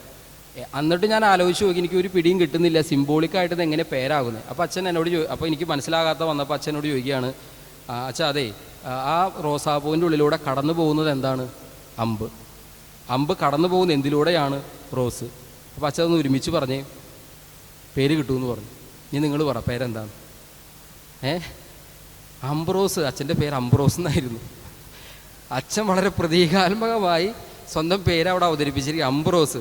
അപ്പം എനിക്ക് ഭയങ്കര രസമായിട്ട് തോന്നി. അപ്പോൾ ഞാൻ അച്ഛനോട് ഇങ്ങനെ പറഞ്ഞു, ഇത്രയും ക്രിയേറ്റിവിറ്റി ഉള്ളൊരു അച്ഛനെ ആദ്യമായിട്ട് കാണാമെന്ന് പറഞ്ഞു. അപ്പോൾ അച്ഛൻ പറഞ്ഞു, എൻ്റെ പൊന്നച്ഛൻ, എൻ്റെ ക്രിയേറ്റിവിറ്റി ഒന്നുമല്ല, മുമ്പിരുന്ന പള്ളിയിലെ യുവജനങ്ങൾ എനിക്ക് ചെയ്തു തന്നതാണിത്. പിന്നെ ഒരു രസമായിട്ട് തോന്നിയതോട് ഞാൻ മുറിയിൽ വെച്ചെന്നേ ഉള്ളൂ. അപ്പം അംബ്രോസ്, നമ്മുടെ വിഷയം അംബ്രോസ് അല്ല, നമ്മുടെ വിഷയം ഹൃദയം. ഈ ഹൃദയത്തെ പല രീതിയിൽ ചിത്രീകരിക്കാറുണ്ട്. പല രീതിയിലുള്ള ഹൃദയ ചിത്രങ്ങൾ നമ്മൾ കണ്ടു കാണുമായിരിക്കും. പല രീതിയിലുള്ള ഹൃദയത്തിൻ്റെ ചിത്രങ്ങൾ നമ്മൾ കണ്ടു കാണുമായിരിക്കും. എന്നാൽ അതിൽ നിന്നൊക്കെ വ്യത്യാസപ്പെട്ടതാണ് യേശുവിൻ്റെ തിരുഹൃദയം എന്ന് പറയുമ്പോൾ യേശുവിൻ്റെ തിരുഹൃദയത്തിൻ്റെ ചിത്രം, അല്ലേ? എല്ലാ ഹൃദയത്തെ ഏതെല്ലാം വിധത്തിൽ എവിടെയെല്ലാം ചിത്രീകരിച്ചിട്ടുണ്ടോ അതിൽ നിന്നൊക്കെ വ്യത്യാസപ്പെട്ടതാണ്. അതൊരു ബയോളജിക്കൽ ഹാർട്ടിൻ്റെ ചിത്രമല്ല. പ്രതീകാത്മകമായിട്ട് തന്നെ ചിന്തിക്കുമ്പോഴും മറ്റു രീതിയിൽ നമ്മൾ കണ്ടിട്ടുള്ള ഹൃദയ ചിത്രങ്ങളുമായിട്ട് അതിന് സാമ്യമില്ല. എൻറ്റയർലി ഡിഫറൻ്റായ വ്യത്യസ്തമായ ഒരു ചിത്രീകരണമാണ് യേശുവിൻ്റെ ഹൃദയം ചിത്രീകരിക്കുമ്പോൾ, അഥവാ തിരുഹൃദയം എന്ന് നമ്മൾ പറയുന്ന യേശുവിൻ്റെ ഹൃദയം ചിത്രീകരിക്കുമ്പോൾ നമുക്ക് കാണാൻ സാധിക്കുക.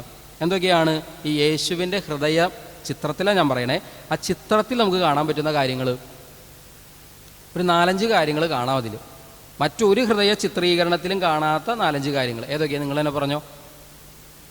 മുള്ളുകൊണ്ടുള്ളൊരു ആവരണം കാണാം. ഒരു മുൾച്ചെടി പോലെ ഒരു മുള്ളുകൊണ്ടൊരു ആവരണം, അല്ലെങ്കിൽ മുൾക്കിരീടെന്നോ അല്ലെങ്കിൽ മുൾപടർപ്പെന്നൊക്കെ പറയാവുന്ന ഒരു ആവരണം നമുക്ക് കാണാൻ പറ്റും. ഒരു സവിശേഷത അതാണ്. രണ്ടാമത്തെ സവിശേഷത എന്താണ്? അതിൻ്റെ ഈ ഹൃദയത്തിൻ്റെ മേലെയായിട്ട് എന്ത് കാണും? ഒരു കുരിശ് നമുക്ക് കാണാം. മുളച്ച് വന്ന പോലെ ഒരു കുരിശ് നമുക്ക് കാണാം. പിന്നെ ആ കുരിശിനോട് ചേർന്ന് കുരിശിനെ പുണർന്ന് ആ ഹൃദയത്തിൽ നിന്ന് തന്നെ ഇങ്ങനെ പാറി വരുന്ന വേറൊരു കാര്യം കൂടെ കാണാം. അതെന്താണ്? അഗ്നിജ്വാല കാണാം. അഗ്നിജ്വാല, ഇതാണ് മൂന്നാമത്തെ ഒരു പ്രത്യേകത. പിന്നെ നമ്മൾ കാണുന്ന വലിയൊരു സവിശേഷത എന്താണ്?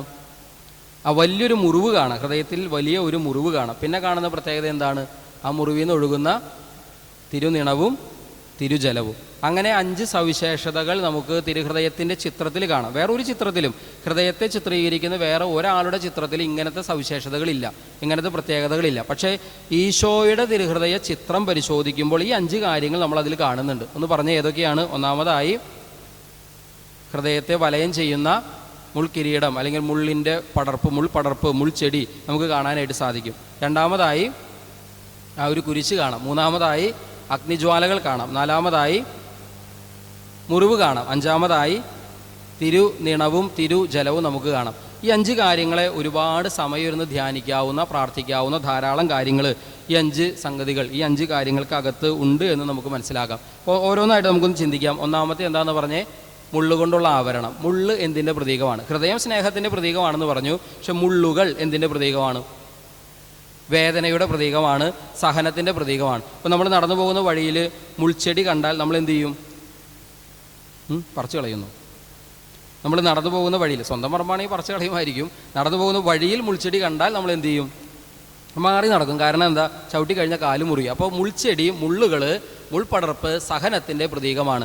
യേശുവിൻ്റെ ഹൃദയം സ്നേഹത്തിൻ്റെ പ്രതീകമാണെങ്കിൽ, അല്ലെങ്കിൽ ഹൃദയം സ്നേഹത്തിൻ്റെ പ്രതീകമാണെങ്കിൽ, ഹൃദയത്തെ വലയം ചെയ്യുന്ന മുള്ളുകൾ എന്തിനെ ആയിരിക്കും സൂചിപ്പിക്കുക?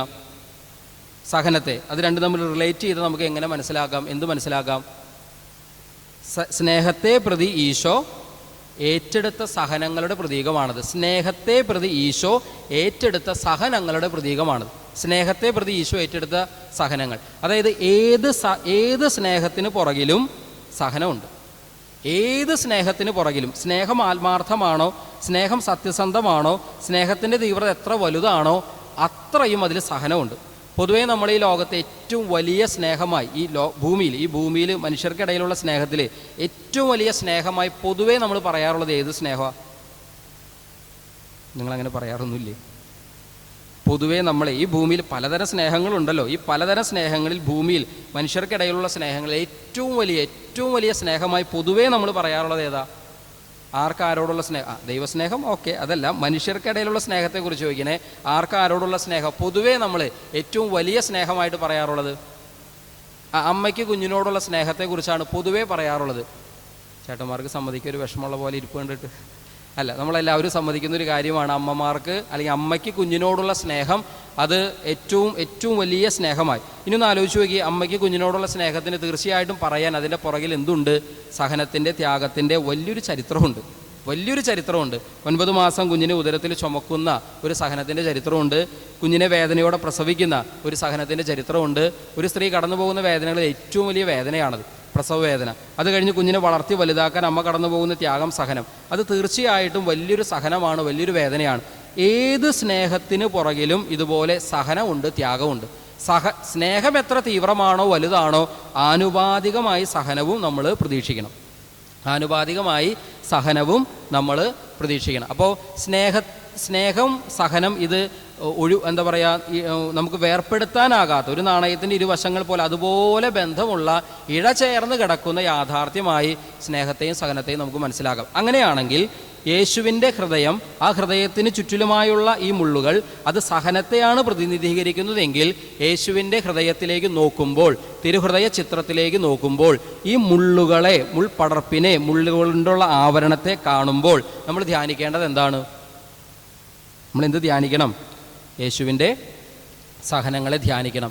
ഈശോ എന്നോടുള്ള സ്നേഹത്തെ പ്രതി കടന്നുപോയ ത്യാഗങ്ങളെ, സഹനങ്ങളെ ധ്യാനിക്കണം. എന്നോടുള്ള സ്നേഹത്തെ പ്രതി ഈശോ കടന്നുപോയ സഹനങ്ങളെ, ത്യാഗങ്ങളെ ധ്യാനിക്കണം. യേശുവിൻ്റെ സഹനം എവിടെയാണ് ആരംഭിക്കുന്നത്? അത് മനുഷ്യാവതാരത്തോടെ ആരംഭിച്ചതാണ്. എങ്കിലും നമുക്ക് അതിൻ്റെ അതിൻ്റെ ക്ലൈമാക്സിലേക്കൊക്കെ വരുന്നത് പെസഹാവ്യാഴം മുതലുള്ള സമയമാണ്. പെസഹാവ്യാഴം മുതൽ ഞാൻ വെറുതെ ഓരോന്ന് ജസ്റ്റ് ഒന്ന് മെൻഷൻ ചെയ്തു പോകാം. എല്ലാ കാര്യങ്ങളൊന്നും പറയുന്നില്ല, ജസ്റ്റ് നമുക്കൊന്ന് മനസ്സിലാകാൻ വേണ്ടിയിട്ട്. എന്നോടുള്ള സ്നേഹത്തെ പ്രതി എൻ്റെ കർത്താവ് കടന്നുപോയ സഹനം എത്ര വലുതായിരുന്നു എന്നറിയാൻ ഒരു ധ്യാനം ആവശ്യമാണ്. നമ്മളൊന്ന് ചിന്തിക്കണം, ഒന്ന് ധ്യാനിക്കണം, നമ്മളൊന്ന് മെഡിറ്റേറ്റ് ചെയ്യാൻ തയ്യാറാകണം. അതിൽ പ്രധാനപ്പെട്ട ഒന്നാണ്, ഈശോയ്ക്ക് ഒറ്റുകൊടുക്കപ്പെട്ട വേദന അനുഭവിക്കേണ്ടി വന്നിട്ടുണ്ട്. ഒറ്റുകൊടുക്കപ്പെട്ട 3 വർഷം ഊണിലും ഉറക്കത്തിലും കൂടെ കൊണ്ടു നടന്ന് സ്നേഹം കൊടുത്ത് പരിശീലിപ്പിച്ച് വളർത്തിയ ശിഷ്യൻ തന്നെ ഈശോയെ ഒറ്റുകൊടുക്കുകയാണ്. ഈശോയ്ക്ക് തള്ളിപ്പറയപ്പെട്ടതിൻ്റെ ഒരു വേദനയുണ്ട്. തള്ളിപ്പറയപ്പെട്ട, സഭയുടെ ആദ്യത്തെ മാർപ്പാപ്പയാക്കി ഈശോ വാഴിക്കാൻ ഉദ്ദേശിച്ച വ്യക്തി ആരോ, ആ വ്യക്തി തള്ളിപ്പറഞ്ഞതിൻ്റെ വേദന, ആ തിക്താനുഭവം അതിലൂടെ ഈശോയ്ക്ക് കടന്നു പോകേണ്ടി വന്നിട്ടുണ്ട്. അതുപോലെ തന്നെ ഈശോയ്ക്ക് രക്തം വിയർക്കുന്നൊരു മാനസിക വ്യഥ, അതിതീവ്രമായൊരു മാനസിക വ്യഥ ഈശോയ്ക്ക് അനുഭവിക്കേണ്ടി വന്നു. രക്തം വിയർക്കുവോളമുള്ള ഒരു മാനസിക വ്യഥ, അത്രയും വലിയൊരു വേദനയിലൂടെ ഈശോയ്ക്ക് കടന്നു പോകേണ്ടി വന്നു. ഇനി ഒറ്റയ്ക്കാക്കപ്പെടുന്നൊരു വേദനയുണ്ട്. ഗെത്സമേനിയിൽ ശിഷ്യന്മാരൊന്ന് ഉണർന്നിരുന്ന് പ്രാർത്ഥിച്ചാൽ ഈശോയ്ക്ക് അത് വലിയൊരു ആശ്വാസം ആകുമായിരുന്നു. കാരണം ഈശോ പൂർണ്ണ ദൈവം, പൂർണ്ണ മനുഷ്യനായതാണ്. പൂർണ്ണ മനുഷ്യനാകാന്ന് പറഞ്ഞാൽ മാനുഷികതയുടെ പരിമിതികളിലേക്കാണ് കർത്താവ് കടന്നു വരുന്നത്. അതുകൊണ്ട് തന്നെ കൂടെയുള്ള ശിഷ്യന്മാർ അവരുണർന്നിരുന്ന് ഒന്ന് പ്രാർത്ഥിച്ചാൽ അത് വലിയൊരു ശക്തിയാണ്, വലിയൊരു ബലമാണ്. ഉദാഹരണത്തിന് നിങ്ങളിങ്ങനെ ചിന്തിക്കുക, നിങ്ങളുടെ പ്രിയപ്പെട്ട ഒരാൾ ആസ്പത്രിയിലാണ്, വെന്റിലേറ്ററിലാണ്, ICUവിലാണ്. നമ്മളതിൻ്റെ പുറത്ത് ഇങ്ങനെ കാവലിരിക്കുക, അല്ലെങ്കിൽ പുറത്ത് നമ്മളിങ്ങനെ ഇരിക്കുക, ICUവിൻ്റെ പുറത്തിരിക്കുകയാണ്, വെന്റിലേറ്ററിൻ്റെ പുറത്ത് നമ്മൾ ഇരിക്കുകയാണ്. ആ സമയത്ത് ആരെങ്കിലുമൊക്കെ കൂടെയുണ്ട്, അവർ ഒപ്പം നിൽക്കുന്നു, അവർ നമ്മളോടൊപ്പം ഉറക്കമിളച്ച് നമ്മളോട് ചേർന്ന് നിന്നാൽ അത് നമുക്ക് തരുന്നൊരു ബലമുണ്ട്, ഒരു ആശ്വാസമുണ്ട്, ഇല്ലേ? നേരെ മറിച്ച് ആരും കൂടെ ഇല്ലെങ്കിൽ, ഇനി കൂടെ ഉള്ളവർ തന്നെ മുറിയിൽ പോയി സുഖമായിട്ട് കിടന്ന് ഉറങ്ങുകയാണെങ്കിലോ? അപ്പോൾ നമുക്കൊരു ബലക്ഷയം, അല്ലെങ്കിൽ ഒരു ശക്തി ചോർന്നു പോകുന്ന ഒരു അവസ്ഥയാണ്, ഒരു അനുഭവമാണ്. അപ്പോൾ കൂടെ ആരെങ്കിലും സഹന നിമിഷങ്ങളിൽ ഉണ്ടെങ്കിൽ അത് വലിയൊരു ബലമാണ്, ആശ്വാസമാണ്. യേശു ശരിക്കും ഒറ്റപ്പെടലിൻ്റെ വേദനയും ഗെത്സമേനിയിൽ അനുഭവിച്ചു. പിന്നീട് ഈശോ കടന്നുപോയ വലിയ വേദനയാണ് ആ ഒറ്റ രാത്രി തന്നെ 4 കോടതി മുറികളിൽ ഈശോയ്ക്ക് വിചാരണയ്ക്ക് വിധേയനാകേണ്ടി വന്ന വേദന. ഏതൊക്കെ കോടതികളാണ്? കയ്യപ്പാസിൻ്റെ, അന്നാസിൻ്റെ, ഹെറോദേസിൻ്റെ, പീലാത്തോസിൻ്റെ ഈ 4 കോടതികളിൽ നാണം കെട്ട് ഒരു കുറ്റവാളി നിന്ന പോലെ ഈശോയ്ക്ക് നിൽക്കേണ്ടി വരുന്ന വലിയൊരു അപമാന വേദനയിലൂടെയും ഈശോയ്ക്ക് കടന്നു പോകേണ്ടി വന്നു. പിന്നീട് കടന്നുപോയ വലിയൊരു വേദനയാണ് ചമ്മട്ടിയടി ഏൽക്കേണ്ടി വന്നു. ചമ്മട്ടിയടി എന്താണെന്ന് മനസ്സിലാകണമെങ്കിൽ നമ്മൾ ചമ്മട്ടി എന്താണെന്ന് മനസ്സിലാക്കണം. ഈശോയെ പടയാളികൾ ഉപദ്രവിച്ച ചമ്മട്ടി, അങ്ങനത്തെ ചമ്മട്ടിയൊന്നും നമ്മൾ കണ്ടിട്ടില്ല. റോമൻ പടയാളികൾ ഉപയോഗിക്കുന്ന ചമ്മട്ടിയൊന്നും നമ്മുടെ നാട്ടിലില്ല. പക്ഷേ റോമിലെ മ്യൂസിയങ്ങളിലൊക്കെ പോയാൽ നമുക്ക് ഈ ചമ്മട്ടി കാണാൻ പറ്റും. നിങ്ങൾക്ക് പക്ഷേ കുറച്ചെങ്കിലും മനസ്സിലാകാൻ നമ്മളെ സഹായിക്കുന്ന ഒന്നാണ് പാഷൻ ഓഫ് ദി ക്രൈസ്റ്റ് സിനിമയൊക്കെ നമ്മൾ കണ്ടിട്ടുണ്ടാവും. അതിലിത് കാണിക്കുന്നുണ്ട്. അത് ചുമ്മാ സംവിധായകൻ്റെ ഭാവനയിൽ വിരിഞ്ഞ് അദ്ദേഹം ആവിഷ്കരിക്കണതല്ല. ശരിക്കും ആ ചമ്മട്ടി അങ്ങനെയാണ്. ചമ്മട്ടിയുടെ പ്രത്യേകത അതിനെപ്പറ്റി പഠിച്ചിട്ടുള്ളവർ പറയണതനുസരിച്ച് ഈ മൈക്ക് കണ്ടോ, ഇതുപോലെ പിടിക്കാനൊരു പിടുത്തം ഉണ്ടാവും. ഒരു പിടി കയ്യിലിങ്ങനെ പിടിക്കുക, ഒരു പിടുത്തം ഉണ്ടാവും. കേബിള് ഇങ്ങനെ നീണ്ടു കിടക്കും പോലെ ഏകദേശം ഒരു കൈ നീളത്തിൽ 8 വാറുകളുണ്ടാവും, 8 വള്ളികൾ. അതാണ് അതിൻ്റെ കണക്ക് പറയുന്നത്. ഓരോ വള്ളിയുടെയും അറ്റത്ത് മൂർച്ചയേറിയ ഇരുമ്പിൻ്റെയോ ഉരുക്കിൻ്റെയോ കൊളുത്തുകൾ വെച്ചിട്ടുണ്ടാവും. അതുപോലെ തന്നെ ഈ മൃഗങ്ങളുടെ കൂർത്ത എല്ലിൻ കഷണങ്ങൾ പതിപ്പിച്ചിട്ടുണ്ടാവും. തൂക്കി നോക്കിയാൽ, അതിൻ്റെ അഗ്രഭാഗം മാത്രം തൂക്കി നോക്കിയാൽ ഏകദേശം 1.5 കിലോയോളം വരും. 1.5 കിലോയോളം. ഒറ്റയടി അടിച്ചാൽ മതി ആരോഗ്യമുള്ളൊരാൾ താഴെ വീഴാൻ. സാധാരണഗതിയിൽ സംഭവിക്കുക, ചമ്മട്ടി കൊണ്ട് ആഞ്ഞടിക്കുമ്പോൾ ശരീരത്തിൽ 8 ഭാഗങ്ങളിലായിട്ട് ഇത് വന്ന് പതിയും. ചെളിക്കകത്ത് കല്ലിട്ടാൽ കല്ല് ചെളിയിൽ പതിയും പോലെ ശരീരത്തിൽ ഇത് പതിഞ്ഞിരിക്കും. പിന്നെ ഒരു വലി വലിച്ചാൽ അസ്ഥിയിൽ നിന്ന് മാംസം ചിതറിത്തെറിക്കുന്ന മാരക മരണവേദന വ്യക്തി അനുഭവിക്കേണ്ടതായിട്ട് വരും. അങ്ങനെ ഈശോ തൻ്റെ ശരീരത്തിൽ ആകമാനം ഏറ്റുവാങ്ങിയ മുറിവുകളുടെ എണ്ണം അറിയാവോ? ഈശോയുടെ ശരീരത്തിലെ ആകമാന മുറിവുകളുടെ എണ്ണം അറിയാവോ? അറിയാവുന്ന ആരെങ്കിലും ഉണ്ടോ? നമ്മളാരും എണ്ണി നോക്കിയിട്ടില്ല. പക്ഷേ ഈശോ ചിലർക്കത് വെളിപ്പെടുത്തി കൊടുത്തിട്ടുണ്ട്. ഈശോയുടെ ഈ മുറിവുകളുടെ വെളിപ്പെടുത്തി ലഭിച്ചിട്ടുള്ള വിശുദ്ധരിൽ ഒരാളാണ് വിശുദ്ധ ബ്രിജീത്ത പുണ്യവതി. ബ്രിജീത്ത പുണ്യവതിക്ക് വെളിപ്പെട്ട് കിട്ടിയ കണക്കനുസരിച്ച് 5480 മുറിവുകൾ, ഈശോയുടെ ശരീരത്തിൽ ഉണ്ടായ മുറിവുകൾ 5480 മുറിവുകൾ. നമ്മൾ ഈ മുള്ളുകൊണ്ടുള്ള ആവരണത്തെ ധ്യാനിക്കുമ്പോൾ അത് ഈശോ എനിക്ക് വേണ്ടി സഹിച്ച സഹനത്തിൻ്റെ പ്രതീകമാണ് എന്ന വിധത്തിൽ ചിന്തിക്കുമ്പോൾ നമ്മൾ ഇതും കൂടി ഒന്ന് ധ്യാനിക്കണം. എനിക്ക് വേണ്ടി ഈശോ കടന്നുപോയ ശരീരത്തിൽ ഏൽക്കേണ്ടി വന്ന മുറിവുകൾ എത്ര ഭീകരമായിരുന്നു, എത്ര തീവ്രമായിരുന്നു എന്ന് നമ്മുടെ ധ്യാന വിഷയമാക്കണം. കാരണം സഹനം അത്രത്തോളം ഈശോ നമ്മളെ സ്നേഹിച്ചിട്ടുണ്ട്. എത്രമാത്രം സഹിച്ചോ അതിൻ്റെ അർത്ഥം ഇതാണ്, അത്രത്തോളം ഈശോ നമ്മളെ സ്നേഹിച്ചിട്ടുണ്ട്. പിന്നെ ഈശോ കടന്നുപോയ മറ്റൊരു വലിയ വേദനയാണ് മുൾക്കിരീടം ശിരസിൽ ഏറ്റുവാങ്ങേണ്ടി വരുന്ന വേദന. മുൾക്കിരീടം ശിരസിൽ ഏറ്റുവാങ്ങേണ്ടി വരുന്ന വേദന. അത് കഴിഞ്ഞ് പിന്നെ സംഭവിക്കുന്നൊരു കാര്യം, അത് നമ്മൾ ബൈബിളിൽ വായിക്കുന്നില്ല, പക്ഷെ പാരമ്പര്യങ്ങളിൽ പറയുന്നതും പരമ്പരാഗതമായി നമ്മൾ വിശ്വസിച്ച് പോരുന്നതുമായൊരു കാര്യമുണ്ട്. ഈ ഈശോയെ ഇങ്ങനെ കെട്ടിവരിഞ്ഞ് ഒരു കപ്പിയിൽ കയറിട്ട് തൊട്ടി കിണറ്റിലേക്ക് ഇറക്കും വിധം ഒരു കുഴിക്കകത്തോട്ട് ഇറക്കി നിർത്താണ്. കുഴിയെന്ന് പറഞ്ഞാൽ അവരുടെ ജയിലിൻ്റെ പ്രത്യേകത അതാണ്. വാതിൽ സൈഡിൽ നിന്നല്ല മുകളിൽ നിന്ന് താഴേക്ക് ഇറക്കുന്ന വിധമാണ്.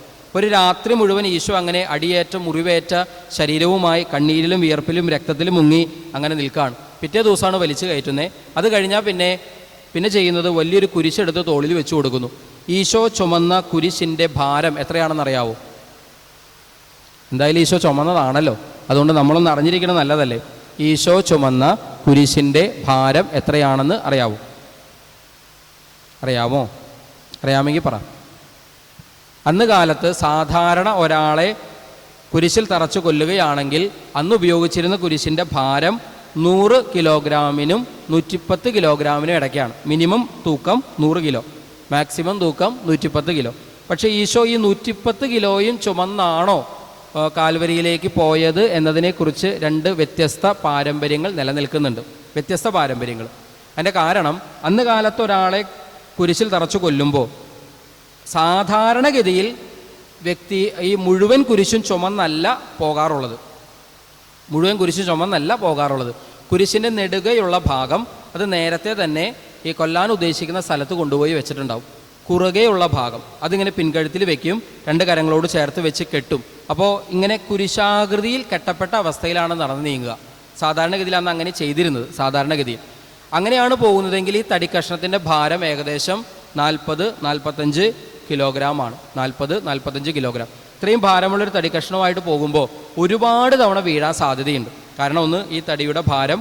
2, തലേദിവസം ഭക്ഷണം കഴിച്ചതിന് ശേഷം പിന്നെ ഒരു തുള്ളി വെള്ളം പോലും കഴിച്ചിട്ടില്ല. 3, തുടർച്ചയായിട്ട് ശരീരത്തിൽ പ്രഹരങ്ങൾ ഏൽക്കുന്നു. 4 ശരീരത്തിൽ നിന്ന് രക്തം വാർന്നൊഴുകിയ അവസ്ഥയിലാണ്. അങ്ങനെ ഏത് രീതിയിൽ ചിന്തിച്ചാലും ഒരുപാട് തവണ വീഴാൻ സാധ്യതയുണ്ട്. ഇതാണ് ഒരു പാരമ്പര്യം പറയുന്നത്. പക്ഷെ കുറച്ചുകൂടെ ശക്തമായൊരു പാരമ്പര്യം പറയുന്നു ഈശോ മുഴുവൻ കുരിശ് ചുമന്നുവെന്ന്. അങ്ങനെ പറയാൻ കാരണം മറ്റു കുറ്റവാളികളെ പരിഗണിച്ച വിധത്തിലല്ല അവർ ഈശോയെ പരിഗണിച്ചത്. ഈശോയ്ക്കെല്ലാം കൂടുതലായി സഹിക്കേണ്ടി വന്നിട്ടുണ്ട്. ഈശോയ്ക്കെല്ലാം കൂടുതലായി സഹിക്കേണ്ടി വന്നിട്ടുണ്ട്. ഉദാഹരണം പറയാവൂ. ഇപ്പോൾ ഈശോയുടെ ഇടതും വലതും 2 കള്ളന്മാരെ കുരിശിൽ തറച്ചായിരുന്നു. അവർ അനുഭവിച്ചിട്ടില്ലാത്തതും ഈശോയ്ക്ക് അനുഭവിക്കേണ്ടി വന്നതുമായ വേദനകൾ, എക്സ്ട്രാ വേദനകൾ ഏതാണെന്ന് പറയാമോ? ഒന്ന് ചമ്മട്ടിയടി. കൂടെ കുരിശിൽ തറച്ചവരെ ചമ്മട്ടിയടി. സാധാരണഗതിയിൽ വധിക്കുന്നതിന് മുമ്പ് ഒരിക്കലും ചമ്മട്ടി കൊണ്ട് അടിക്കാൻ പാടില്ല. അതവരുടെ നിയമമാണ്. അതുകൊണ്ട് തന്നെ വേറെ ആർക്കും അങ്ങനെ ചമ്മട്ടിയടി ഏൽക്കേണ്ടി വരുന്നില്ല. 2 മുൾക്കിരീടം, വേറെ ആർക്കും അങ്ങനെ മുൾക്കിരീടം വെക്കേണ്ടി വരുന്നില്ല. ഇങ്ങനെ പല കാര്യങ്ങളും ഈശോയ്ക്ക് കൂടുതലായി സഹിക്കേണ്ടി വന്നിട്ടുണ്ട്. അപ്പം അതുകൊണ്ട് തന്നെ ഈശോ മുഴുവൻ കുരിശ് ചുമന്നു എന്നുള്ളത് കൂടുതൽ ശക്തമായ ഒരു പാരമ്പര്യമായി നിലകൊള്ളുന്നു. പ്രിയപ്പെട്ടവരെ, അപ്പോൾ ഈശോ കടന്നുപോയ സഹനത്തെ നമ്മൾ ധ്യാനിക്കുന്നത്, ഈ തിരുഹൃദയത്തെ ധ്യാനിക്കുമ്പോൾ ഈ സഹനത്തെയും ധ്യാനിക്കണം. സ്നേഹത്തെ ധ്യാനിക്കുമ്പോൾ ഈ സഹനത്തെയും ധ്യാനിച്ച് മനസ്സിലാക്കാം. എന്നാൽ മാത്രമേ സ്നേഹത്തിൻ്റെ തീവ്രത നമുക്ക് വെളിപ്പെടുകയുള്ളൂ. സ്നേഹത്തിൻ്റെ തീവ്രത നമുക്ക് വെളിപ്പെടുള്ളൂ. പിന്നെ ഈശോ അവിടെ ചെന്ന് കഴിയുമ്പോൾ നഗ്നനാക്കപ്പെടുന്നു. പെറ്റമ്മയുടെ മുൻപിൽ, ഭക്തസ്ത്രീകളുടെ മുൻപിൽ, ശത്രു സൈന്യത്തിൻ്റെ മുൻപിൽ, ലോകം മുഴുവൻ്റെയും മുൻപിൽ നഗ്നത എന്ന വേദനയിലൂടെയും ഈശോയ്ക്ക് കടന്നു പോകേണ്ടതായിട്ട് വരുന്നു. അതിനുശേഷം പിന്നീട് കയ്പുനീര് കുടിക്കേണ്ടി വരും. പിന്നീട് കയ്യിലും കാലുകളിലും കൈകളിലും 5 or 6 ഇഞ്ച് നീളമുള്ള കാരിരുമ്പാണികൾ തുളഞ്ഞിറങ്ങുമ്പോൾ മാരക മരണവേദന അനുഭവിക്കേണ്ടതായിട്ട് വരുന്നു.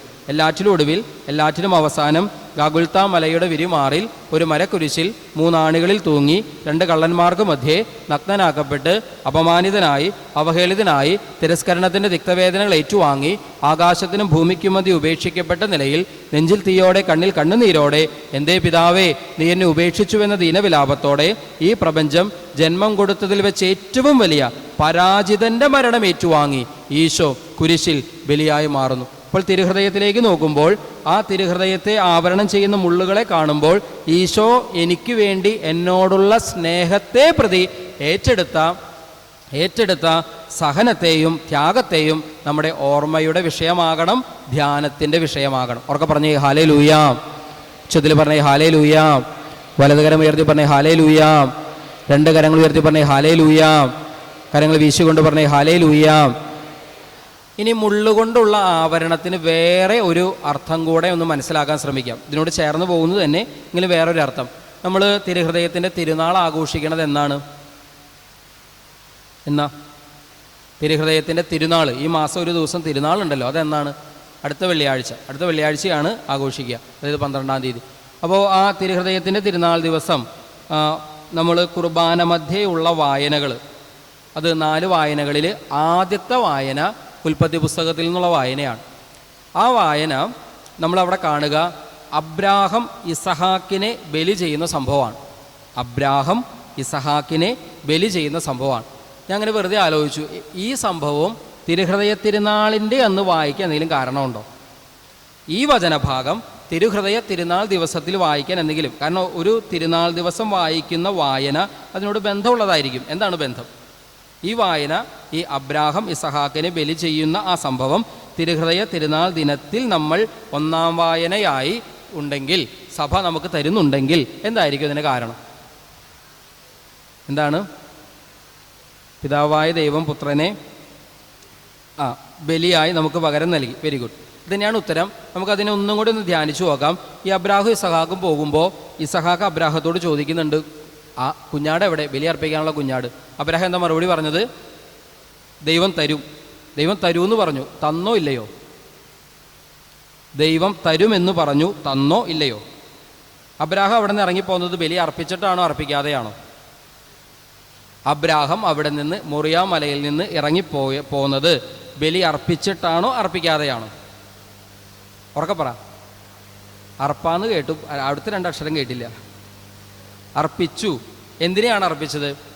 ഒരാടിനെ അർപ്പിച്ചു. അതായത് ഇസഹാക്കിനെ കൊല്ലാൻ വേണ്ടി കത്തി കയ്യിലെടുത്തപ്പോൾ ആഞ്ഞ് കുഞ്ഞിൻ്റെ ദേഹത്തേക്ക് വീശുന്ന നേരത്ത് മാലാഖ വന്ന് തടഞ്ഞു. നിന്റെ വിശ്വസ്തത തെളിയിക്കപ്പെട്ടു, ഒന്നും ചെയ്യേണ്ട, കൊച്ചിനൊന്നും ചെയ്യേണ്ട.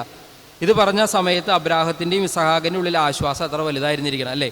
ആ സമയത്ത് അബ്രാഹം തിരിഞ്ഞു നോക്കുമ്പോൾ എന്താണ് കണ്ടത്? ഒരു ആടിനെ കണ്ടു, ഒരു മുട്ടാടിനെ കണ്ടു എന്നാണ് പറയുന്നത്. എവിടെയാണ് കണ്ടത്? ഉറക്കെ പറ. മുള്ളുകൾക്കിടയിൽ കൊമ്പുടക്കി കിടക്കുന്ന ഒരു മുട്ടാടിനെ കണ്ടു. എവിടെ? മുള്ളുകൾക്കിടയിൽ കൊമ്പുടക്കി കിടക്കുന്ന ഒരു മുട്ടാടിനെ കണ്ടു. മുള്ളുകൾക്കിടയിലാണ്. തിരുഹൃദയം എന്തിൻ്റെ ഉള്ളിലാണ്? ഒരു മുള്ളുകൊണ്ടുള്ള ആവരണത്തിനുള്ളിലാണ് എന്ന് വെച്ച് കഴിഞ്ഞാൽ അവിടെ യഥാർത്ഥത്തിൽ ഇസഹാക്ക് ആരുടെ പ്രതീകമാണെന്നറിയാവൂ? നമ്മുടെ പ്രതീകമാണ്, എൻ്റെയും നിങ്ങളുടെയും പ്രതീകം. നമ്മൾ ബലി ചെയ്യപ്പെടേണ്ടവരാണെന്ന് പറഞ്ഞതിൻ്റെ അർത്ഥം നമ്മൾ ചെയ്ത പാപത്തിൻ്റെ ശിക്ഷ നമ്മളാണ് അനുഭവിക്കേണ്ടത്. ഞാൻ ചെയ്ത പാപത്തിൻ്റെ ശിക്ഷ ഞാനാണ് അനുഭവിക്കേണ്ടത്. എന്നാൽ ഞാൻ ചെയ്ത പാപത്തിൻ്റെ ശിക്ഷ എനിക്ക് ലഭിക്കാതിരിക്കാൻ, ആ ശിക്ഷയിൽ നിന്ന് എന്നെ രക്ഷിക്കാൻ ദൈവം സ്വന്തം ഏകജാതനെ ബലിക്കുഞ്ഞാടാക്കി മാറ്റാണ്. അപ്പോൾ അവിടെ കാണുന്ന ഈ ആട് കൊമ്പുകൾ ഉടക്കി, അല്ലെങ്കിൽ ആ മുൾപ്പടർപ്പിൽ കൊമ്പുടക്കി കിടക്കുന്ന ഈ ആട് ആരുടെ പ്രതീകമാണ്? ആരുടെ പ്രതീകം? ആട് ആരുടെ പ്രതീകം? ഇസഹാക്കാണ് നമ്മുടെ പ്രതീകം. ആട് ആരുടെ പ്രതീകം? ഈശോയുടെ പ്രതീകമാണ്. സ്നാപക യോഹന്നാൻ ഈശോയെ ചൂണ്ടിക്കാണിച്ചിട്ട് പറയുന്നത് എന്താണ്? ഇതാ ലോകത്തിൻ്റെ പാപം നീക്കുന്ന ദൈവത്തിൻ്റെ കുഞ്ഞാട്. അപ്പോൾ ഈശോ കുഞ്ഞാടാണ്, ഈശോ ബലിക്കുഞ്ഞാടാണ്. ആ ബലിക്കുഞ്ഞാടിനെ ബൈബിളിൽ ഉടനീളം പലയിടങ്ങളിൽ പ്രതീകാത്മകമായിട്ട് നമ്മൾ കാണുന്നുണ്ട്. അന്ന് ഇസഹാക്ക് രക്ഷപ്പെട്ടു, പകരം ആര് ബലിയായി? അന്ന് ഇസഹാക്കിന് പകരം അവിടെ ബലിയായതാരാ?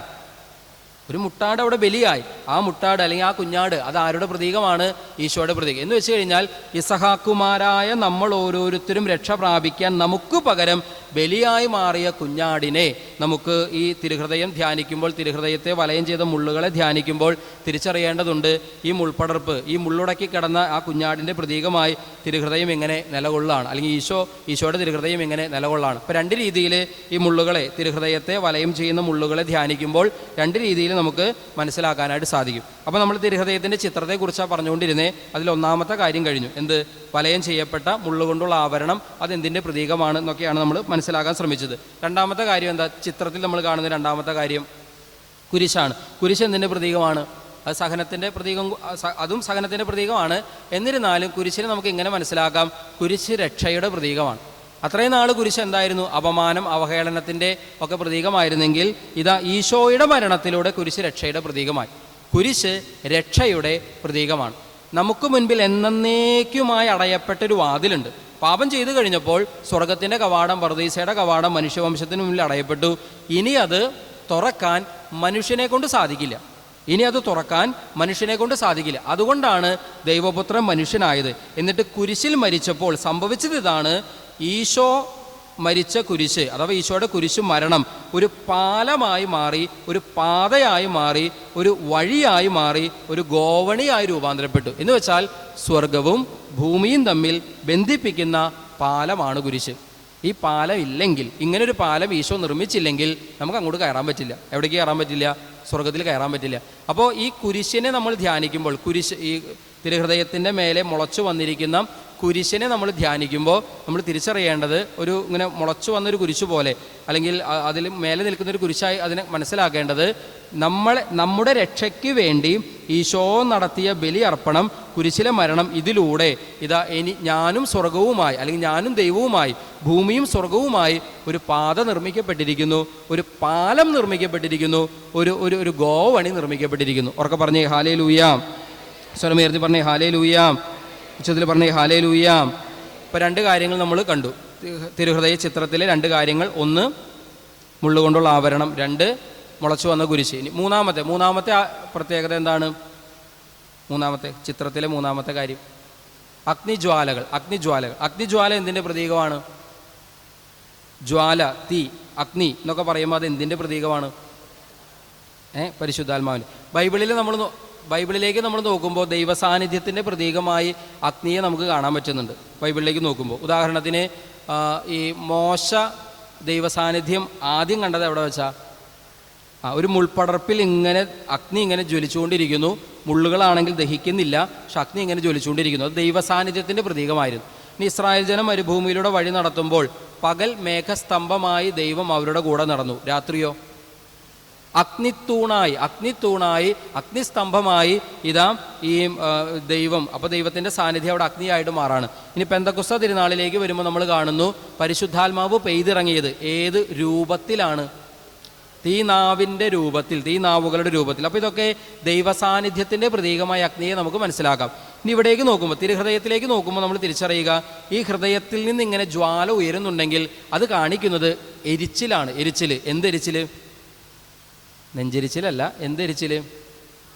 നെഞ്ചെരിച്ചിലാണെങ്കിൽ നമുക്ക് ആവശ്യത്തിൽ കൂടുതലുണ്ടല്ലേ. ഇത് എന്തിൻ്റെ എരിച്ചിലാണ്? സ്നേഹത്തിൻ്റെ എരിച്ചിലാണ്, സ്നേഹത്തിൻ്റെ അഗ്നിനാളങ്ങളാണ്, സ്നേഹത്തിൻ്റെ ജ്വാലകളാണ് നമുക്കവിടെ കാണാനായിട്ട് സാധിക്കുക.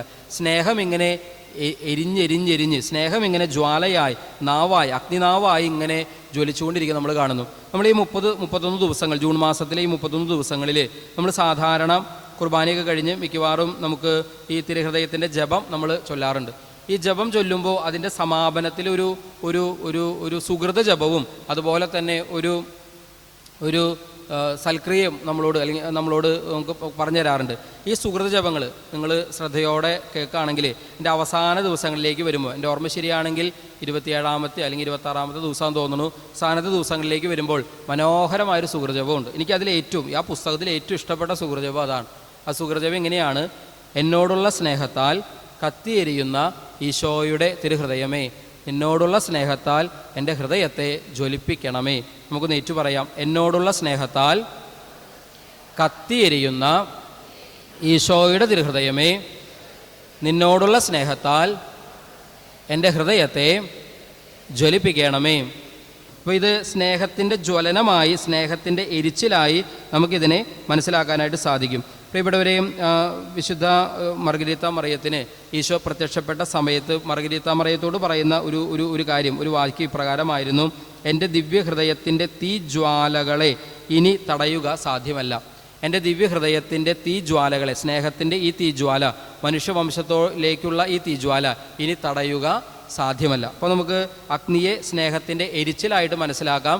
ഹൃദയത്തിൽ പ്രതീകാത്മകമായിട്ട് ഇത് അവതരിപ്പിക്കപ്പെടുമ്പോൾ തിരിച്ചറിയുന്നു, ഈശോ എന്നോടുള്ള സ്നേഹം കൊണ്ട് ഇങ്ങനെ കത്തിയെരിയാണ്, കത്തി ജ്വലിച്ചുകൊണ്ടിരിക്കുകയാണ്. എന്നോടുള്ള സ്നേഹം കൊണ്ട് ഇങ്ങനെ കത്തിയെരിയുന്ന ആ ഒരു കാര്യം, അല്ലെങ്കിൽ ഈശോ എന്നോടുള്ള സ്നേഹത്തെ പ്രതി ഇങ്ങനെ ജ്വലിച്ചുകൊണ്ടിരിക്കുന്ന, എരിഞ്ഞുകൊണ്ടിരിക്കുന്ന, കത്തിക്കൊണ്ടിരിക്കുന്ന, അത് എനിക്ക് തിരിച്ചറിയാനും മനസ്സിലാക്കാനും അനുഭവിക്കാനും ആസ്വദിക്കാനും സാധിക്കണം. അതുപോലെ തിരിച്ച് ഈശോനെ സ്നേഹിക്കാനുള്ള കൃപയ്ക്ക് വേണ്ടിയുള്ളൊരു പ്രാർത്ഥനയാണ് നമ്മൾ ഈ സുഹൃതജപത്തിലൂടെ ഉദ്ദേശിക്കുന്നത്. അതുകൊണ്ട് ഈ സുഹൃതജപം കാണാതെ പഠിക്കുന്നതും കൂടെ ഉരുവിടുന്നതും നല്ലതാണ്. ഒന്നുകൂടി ഒന്ന് പറഞ്ഞാലോ: എന്നോടുള്ള സ്നേഹത്താൽ കത്തിയെരിയുന്ന ഈശോയുടെ തിരുഹൃദയമേ, നിന്നോടുള്ള സ്നേഹത്താൽ എൻ്റെ ഹൃദയത്തെ ജ്വലിപ്പിക്കണമേ. ഇപ്പോൾ 3 കാര്യങ്ങൾ പറഞ്ഞു. നാലാമതായി എന്താണ് നാലാമത്തെ കാര്യം? ഈ തിരുഹൃദയ ചിത്രത്തിലെ പ്രത്യേകത, നാലാമത്തെ പ്രത്യേകത മുറിവ്. ഈ ഹൃദയത്തിലുള്ള ചിത്രത്തിൽ കാണുന്ന വലിയ മുറിവ്, ഈ മുറിവിന് കുറച്ച് സവിശേഷതകളുണ്ട്. ആ മുറിവിൻ്റെ സവിശേഷതകളൊന്ന് പറയാവോ? നിങ്ങൾക്ക് മനസ്സിൽ തോന്നുന്ന സവിശേഷതകളൊക്കെ പറഞ്ഞോ. ഈശോയുടെ ഹൃദയത്തിലെ മുറിവിൻ്റെ സവിശേഷതകൾ പറയുക. നിങ്ങൾക്കറിയാവുന്ന എന്ത് വേണേലും പറയാം. അറിയാവുന്നതൊക്കെ പറഞ്ഞു. എന്തൊക്കെയാണ് ആ മുറിവിൻ്റെ പ്രത്യേകത? ഒന്നും പറയാനില്ലെങ്കിൽ ഞാൻ തന്നെ പറയാം. എന്തെങ്കിലും പറഞ്ഞോ? ആഴമുള്ള മുറിവാണ്. പിന്നെ വേറെന്താ പ്രത്യേകത? രക്തവും ജലവും ഒഴുകിയ മുറിവാണ്. പിന്നെ വേറെന്താ പ്രത്യേകത? കേട്ടില്ല.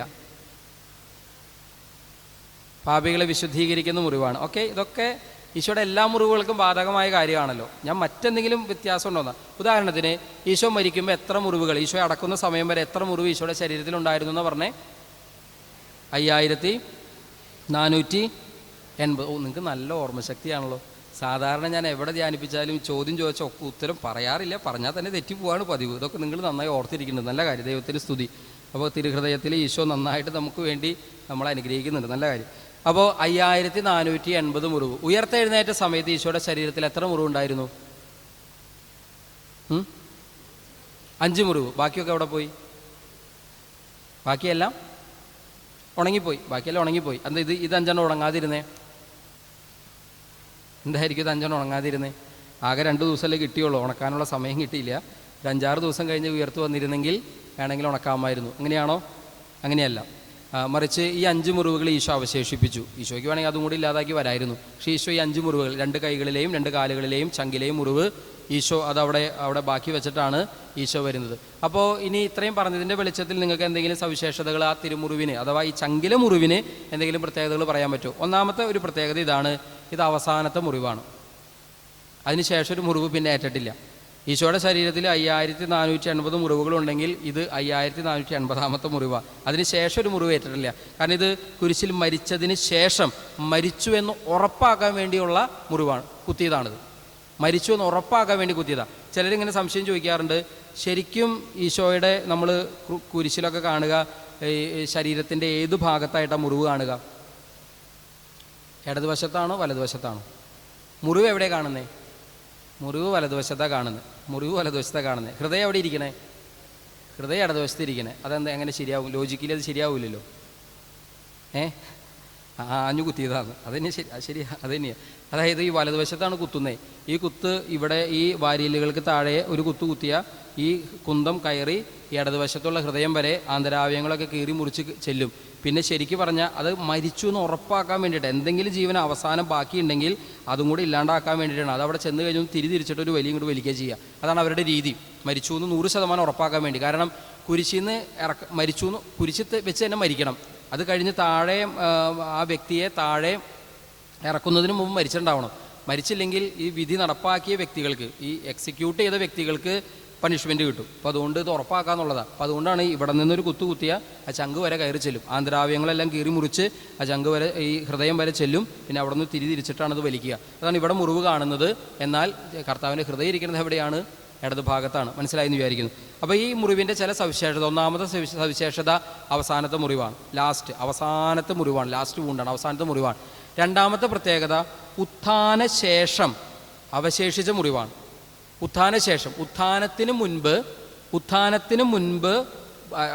ഉത്ഥാനത്തോടുകൂടെ മറ്റുള്ള എല്ലാ മുറിവുകളും ഈശോ, അതായത് 5480-ൽ 5475 മുറിവുകളും ഉണങ്ങിപ്പോയെങ്കിൽ 5 മുറിവുകൾ അവശേഷിച്ചു. അതിലൊരു മുറിവാണ് ഈ ചങ്കിലെ മുറിവ് എന്ന് പറയുമ്പോൾ ഉത്ഥാനത്തിന് ശേഷം അവശേഷിച്ച മുറിവാണിത്. മൂന്നാമത്തെ പ്രത്യേകത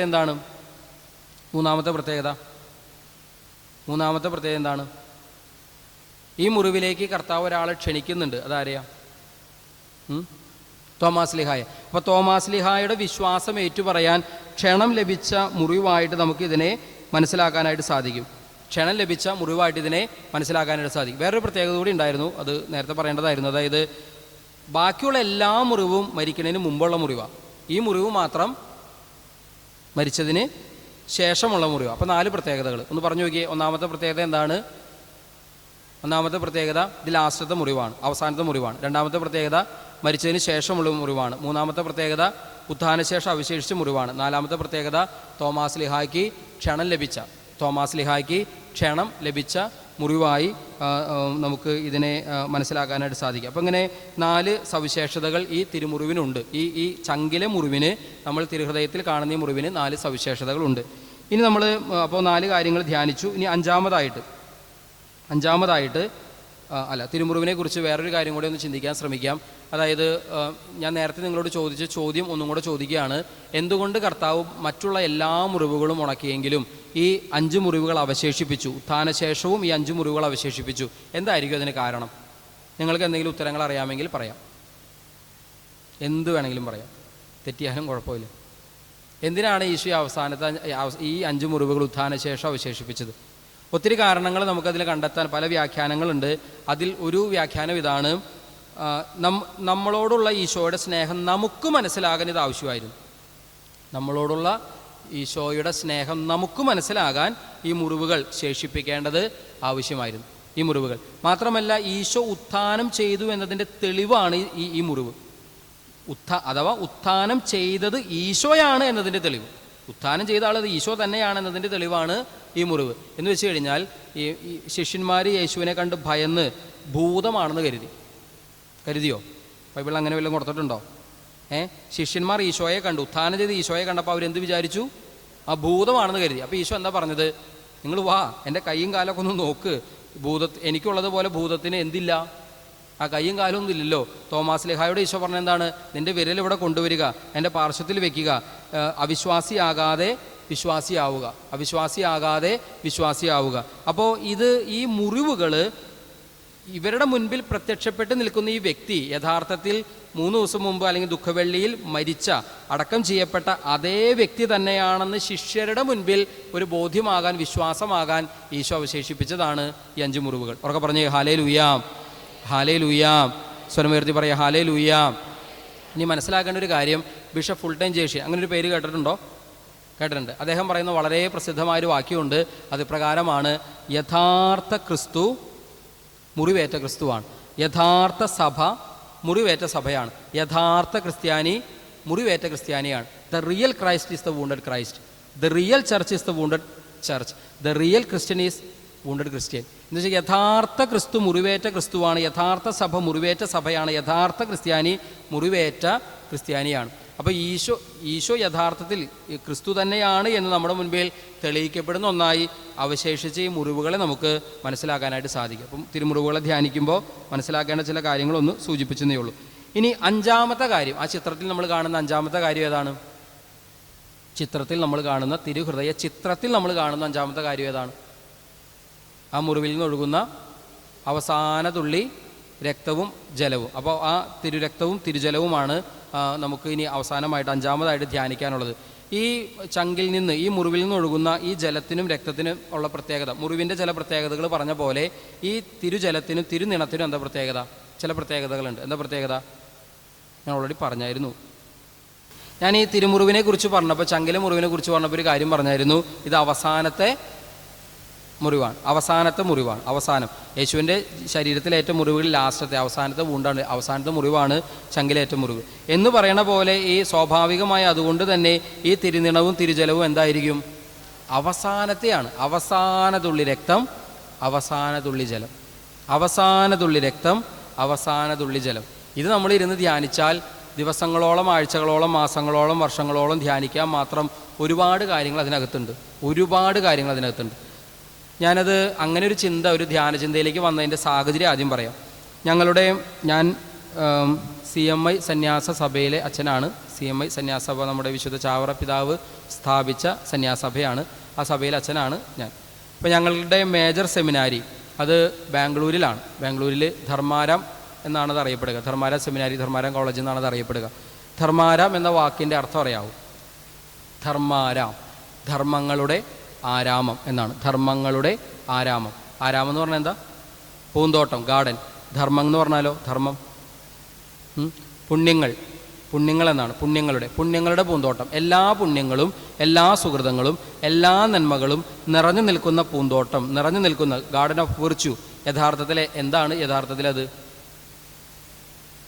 എല്ലാ പുണ്യങ്ങളും, എല്ലാ സുഹൃതങ്ങളും, എല്ലാ നന്മകളും നിറഞ്ഞു നിൽക്കുന്ന പൂന്തോട്ടം. ഏതാണ് ആ പൂന്തോട്ടം? ഈശോയുടെ, നമ്മൾ പറഞ്ഞുകൊണ്ടിരിക്കുന്ന വിഷയം തന്നെയാണത്, ഈശോയുടെ തിരുഹൃദയം. ഈശോയുടെ തിരുഹൃദയത്തെയാണ് നമ്മൾ സകല പുണ്യങ്ങളുടെയും പൂന്തോട്ടമായിട്ട് വിശേഷിപ്പിക്കുക, സകല സുഹൃതങ്ങളുടെയും പൂന്തോട്ടമായി ഗാർഡൻ ഓഫ് വിർച്യു ആയിട്ട് വിശേഷിപ്പിക്കുക.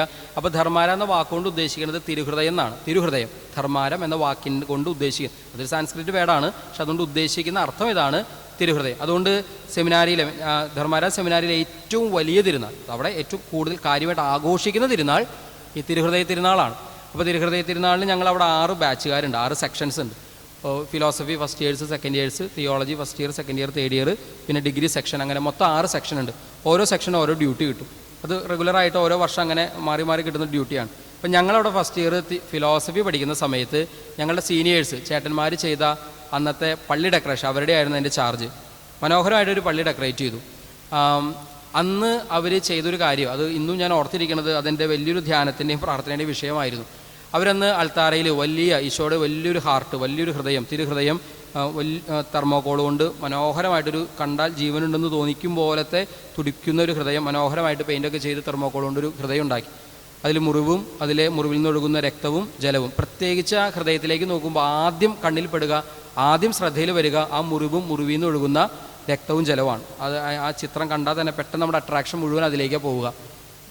വെറുതെ ആ മുറിവിൽ നിന്ന് ഒഴുകുന്ന ആ തിരു രക്തത്തിലേക്കും തിരുജലത്തിലേക്കും ഒന്ന് നോക്കുക. അപ്പോൾ ഒരുപാട് കാര്യങ്ങൾ നമ്മളോടത് പറയും. എന്തൊക്കെ പറയും? ഒന്നും ബാക്കി വയ്ക്കാതെ. അതാണ് വാക്യം. 2 വാക്കുള്ളൂ, കൊച്ചു വാക്യം. ഒന്നും ബാക്കി വയ്ക്കാതെ, ഒന്നും ബാക്കി വയ്ക്കാതെ. താഴെ ആ ഹൃദയത്തിൻ്റെ ചിത്രമുണ്ട്. അല്ലെങ്കിൽ ആ ഹൃദയം അവിടെ രൂപീകരിച്ചിട്ടുണ്ട്. അതിലുള്ള മുറിവിലേക്കും ആ രക്തത്തിലേക്കും നോക്കുമ്പോൾ എന്താണ് നമ്മളോട് ഇത് പറഞ്ഞു തരുന്നത്? ധ്യാനിക്കാൻ ഒരുപാട് കാര്യങ്ങൾ അതിനകത്തുണ്ട്. ഒന്നും ബാക്കി വയ്ക്കാതെ എല്ലാം തന്ന് സ്നേഹിച്ചതിൻ്റെ അടയാളമാണ് തിരുഹൃദയം. ഒന്നും ബാക്കി വയ്ക്കാതെ, തനിക്ക് വേണ്ടി ഒന്നും ഈശോ മാറ്റി വച്ചിട്ടില്ല, എല്ലാം നമുക്ക് തന്നു. സ്നേഹമെന്നത് നൽകലാണെങ്കിൽ ഇതിൽ കൂടുതൽ എന്താണ് ഈശോ നമുക്ക് നൽകേണ്ടിയിരുന്നത്? എല്ലാം തന്ന് ഈശോ സ്നേഹിച്ചു. അതായത് നമ്മൾ ഈ തിരുഹൃദയത്തിൻ്റെ പല രീതിയിലുള്ള ചിത്രീകരണങ്ങൾ കണ്ടിട്ടുണ്ടാവും. തിരുഹൃദയത്തിൻ്റെ തന്നെ പല രീതിയിലുള്ള ചിത്രീകരണം. പൊതുവിനൊക്കെ നമ്മുടെ ഭവനങ്ങളിൽ മിക്കവാറും ഇങ്ങനെ ഈശോ ഇങ്ങനെ കൈപിടിച്ച് നിൽക്കുന്ന ഒരു ചിത്രമാകാനാണ് സാധ്യത. എന്നാൽ എല്ലാ ചിത്രങ്ങളും അങ്ങനെയല്ല. ചിലത് ഈശോ കര ഉയർത്തി പിടിച്ച് നിൽക്കുന്ന ചിത്രങ്ങളുണ്ട് തിരുഹൃദയത്തിന് തന്നെ. പക്ഷേ രണ്ട് കരങ്ങൾ ഉയർത്തി പിടിച്ച് നിൽക്കുന്ന ചിത്രം. അതുപോലെ തന്നെ ഈ അപൂർവങ്ങളായിട്ട് ചിലപ്പോൾ കാണാവുന്ന ഒന്നാണ് ഈശോ തൻ്റെ ഒരു കയ്യിൽ ഇങ്ങനെ ഹൃദയം ഇങ്ങനെ പിടിച്ചിരിക്കുന്നു. ഹൃദയം ഇങ്ങനെ ഒരു കയ്യിൽ പിടിച്ചിരിക്കുന്നു. എന്നിട്ട് ഈ വിരലിങ്ങനെ ചൂണ്ടി നിൽക്കുകയാണ്. എന്തോ നമ്മളോട് പറയുന്നുണ്ട്, മൗനമായി എന്തോ പറയുന്നുണ്ട്. ഞാനിതെല്ലാം ഒന്ന് ചേർത്ത് വെച്ചിട്ട് പറയാൻ ആഗ്രഹിക്കുകയാണ്. ഈശോ നമ്മളോട് പറയണത് എന്തായിരിക്കും? അല്ലെങ്കിൽ നേരത്തെ പറഞ്ഞ വാചകം ഒന്നും ബാക്കി വയ്ക്കാതെ ഈശോ നമ്മളോട് പറയണത് ഇതാണ്: മോളെ, നിനക്ക് തരാതെ എനിക്ക് വേണ്ടി, എനിക്കായി മാത്രം ഞാൻ ഒന്നും ബാക്കി വെച്ചിട്ടില്ല. എല്ലാം ഞാൻ നിനക്ക് തന്നു. എൻ്റെ അമ്മയെ കുരിശിൽ അവസാന ശ്വാസം എടുക്കുന്നതിന് മുമ്പ്, പ്രാണൻ എൻ്റെ ശരീരത്തിൽ നിന്ന് വേർപ്പെടാൻ വെമ്പി നിൽക്കുന്ന നേരവും എൻ്റെ അമ്മയെ നിനക്ക് തരാൻ ഞാൻ മറന്നില്ല. എൻ്റെ അമ്മയെ ഞാൻ നിനക്ക് തന്നു അമ്മയായി. എൻ്റെ സഹായകനെ, എന്നും നിന്നെ സഹായിക്കാനുള്ള സഹായകനായി ഞാൻ നിനക്ക് തന്നു. എൻ്റെ പിതാവിനെ, പാപം ചെയ്ത് നീ എൻ്റെ പുത്രസ്ഥാനം നീ നഷ്ടപ്പെടുത്തി പിതാവിൽ നിന്ന് അകന്നുപോയി വീണ്ടും നിന്നെ പുത്രിസ്ഥാനത്തേക്ക് ഉയർത്തിയത് ഞാനാണ്. വീണ്ടും ആ അപ്പനെ, എൻ്റെ അപ്പായെ നിനക്ക് അപ്പയായി, നിനക്ക് പിതാവായി ഞാൻ തന്നു. എന്തിനേറെ എൻ്റെ ശരീരം നിനക്ക് ഞാൻ ഭക്ഷണമായി തന്നു. എൻ്റെ രക്തം ഞാൻ നിനക്ക് പാനീയമായി തന്നു. എന്തിനേറെ ഉടുതുണി പോലും എനിക്ക് വേണ്ടി മാറ്റിവെക്കാതെ, എനിക്ക് വേണ്ടി ബാക്കി വെക്കാതെ എല്ലാം തന്ന് ഞാൻ നിന്നെ സ്നേഹിച്ചു. എല്ലാം തന്ന് സ്നേഹിച്ചതിൻ്റെ അടയാളമാണ് തിരുഹൃദയം. കാരണം ഇത് അവസാന തുള്ളി ജലവും അതും എനിക്കായി തന്ന് കർത്താവിനെ സ്നേഹിച്ചു. ഇതാണ് അതുകൊണ്ട് ഉദ്ദേശിക്കുന്നത്. എല്ലാം തന്നു, ഇനിയൊന്നും തരാനില്ല. എല്ലാം തന്ന് സ്നേഹിച്ചതിന് ലാസ്റ്റ് ഡ്രോപ്പാണ്. അവസാന തുള്ളി രക്തവും ഈശോ നമുക്ക് തന്നു. അവസാന തുള്ളി ജലവും ഈശോ നമുക്കായി തന്നു. എല്ലാം തന്ന് സ്നേഹിച്ചതിൻ്റെ അടയാളമാണ് തിരുഹൃദയം. അപ്പോൾ സ്നേഹത്തെ നമുക്ക് ത്യാഗമെന്ന് വിശേഷിപ്പിക്കാം, സ്നേഹത്തെ നമുക്ക് സഹനമെന്ന് വിശേഷിപ്പിക്കാം, സ്നേഹത്തെ നമുക്ക് നൽകലെന്ന് വിശേഷിപ്പിക്കാം. ഏത് നിർവചനം വെച്ച് നോക്കിയാലും ഇതിൽ കൂടുതൽ എങ്ങനെയാണ് നമ്മളെ ഒരാൾക്ക് സ്നേഹിക്കാൻ പറ്റുക? സ്നേഹമെന്നത് ത്യാഗമാണെങ്കിൽ ഈശോയേക്കാൾ കൂടുതൽ ത്യാഗമെടുത്ത ആരാ ഉള്ളത്? സ്നേഹമെന്ന് സഹനമാണെങ്കിൽ ഈശോയേക്കാൾ അധികമായി സഹിച്ച ആരാ ഉള്ളത്? സ്നേഹമെന്ന് നൽകലാണെങ്കിൽ ഈശോയേക്കാൾ കൂടുതൽ നമുക്ക് തന്നത് ആരാ ഉള്ളത്? അതുകൊണ്ട് പ്രിയപ്പെട്ടവരെയും, ഈ തിരുഹൃദയത്തിൻ്റെ ചിത്രം ധ്യാനിക്കുമ്പോൾ, പ്രത്യേകിച്ച് ഈ തിരുനിണം, തിരുജലം, ഇതെല്ലാം നമ്മൾ ധ്യാനിക്കുമ്പോൾ നമ്മുടെ മനസ്സിലേക്ക് കടന്നു വരേണ്ട ചിന്തകളാണ് പങ്കുവച്ചത്. അപ്പോൾ നമ്മൾ തിരുഹൃദയവുമായി ബന്ധപ്പെട്ട കാര്യങ്ങളിൽ ആദ്യത്തെ വിഷയമാണ് ഒന്ന് ധ്യാനിക്കാനും പ്രാർത്ഥിക്കാനും ശ്രമിച്ചത്. അതായത് തിരുഹൃദയ ചിത്രത്തിൻ്റെ സവിശേഷതകൾ, തിരുഹൃദയ ചിത്രത്തിൻ്റെ ചില പ്രത്യേകതകൾ. 5 പ്രത്യേകതകളാണ് ധ്യാനിച്ച് സ്വന്തമാക്കാൻ ശ്രമിച്ചത്. ഒന്നാമത്തെ കാര്യം, തിരുഹൃദയ ചിത്രത്തിൻ്റെ ഒന്നാമത്തെ പ്രത്യേകത, അല്ലെങ്കിൽ ഒന്നാമത്തെ നമ്മൾ ചിന്തിച്ചത് എന്താണ്? ഹൃദയത്തെ ചുറ്റിയിരിക്കുന്ന മുള്ളുകൊണ്ടുള്ള ആവരണം. രണ്ടാമതായി നമ്മൾ ധ്യാനിച്ചത് എന്താണ്? കുരിശ്, തിരുഹൃദയത്തിന് മേലെയുള്ള കുരിശ്. മൂന്നാമതായി ധ്യാനിക്കാൻ ശ്രമിച്ചത് എന്താണ്? അതിനെ പുണരുന്ന അഗ്നിജ്വാലകൾ. നാലാമതായി ധ്യാനിക്കാൻ ശ്രമിച്ചത് എന്താണ്? നാലാമതായി മുറിവ്, ഹൃദയത്തിലെ മുറിവ്. അഞ്ചാമതായി ധ്യാനിക്കാൻ ശ്രമിച്ചത് എന്താണ്? ആ മുറിവിൽ നിന്ന് ഒഴുകുന്ന അവസാന തുള്ളി രക്തം, അവസാന തുള്ളി ജലം. അവസാന തുള്ളി രക്തം, അവസാന തുള്ളി ജലം. ഇത്രയാണ് നമ്മൾ ധ്യാനിക്കാൻ ശ്രമിച്ചത്. ഇനി തിരുഹൃദയ ചിത്രത്തെക്കുറിച്ച് പറഞ്ഞു. രണ്ടാമതായി നമ്മൾ ധ്യാനിക്കുക തിരുഹൃദയം, അത് യേശുവിൻ്റെ വ്യക്തിത്വത്തിൻ്റെ പ്രകാശനം എന്ന കാര്യത്തെക്കുറിച്ചാണ്. അതുകൂടെ പറഞ്ഞതിന് ശേഷം നമ്മൾ വിശുദ്ധ കുർബാനയിലേക്ക് പ്രവേശിക്കും. ഇപ്പോൾ ഈ കാര്യം കൂടെ ഒന്ന് പറഞ്ഞിട്ട് കുർബാനയിലേക്ക് പ്രവേശിക്കാനായിട്ട് നമുക്ക് ഒരുങ്ങാം. അത് തിരുഹൃദയം യഥാർത്ഥത്തിൽ എന്താ?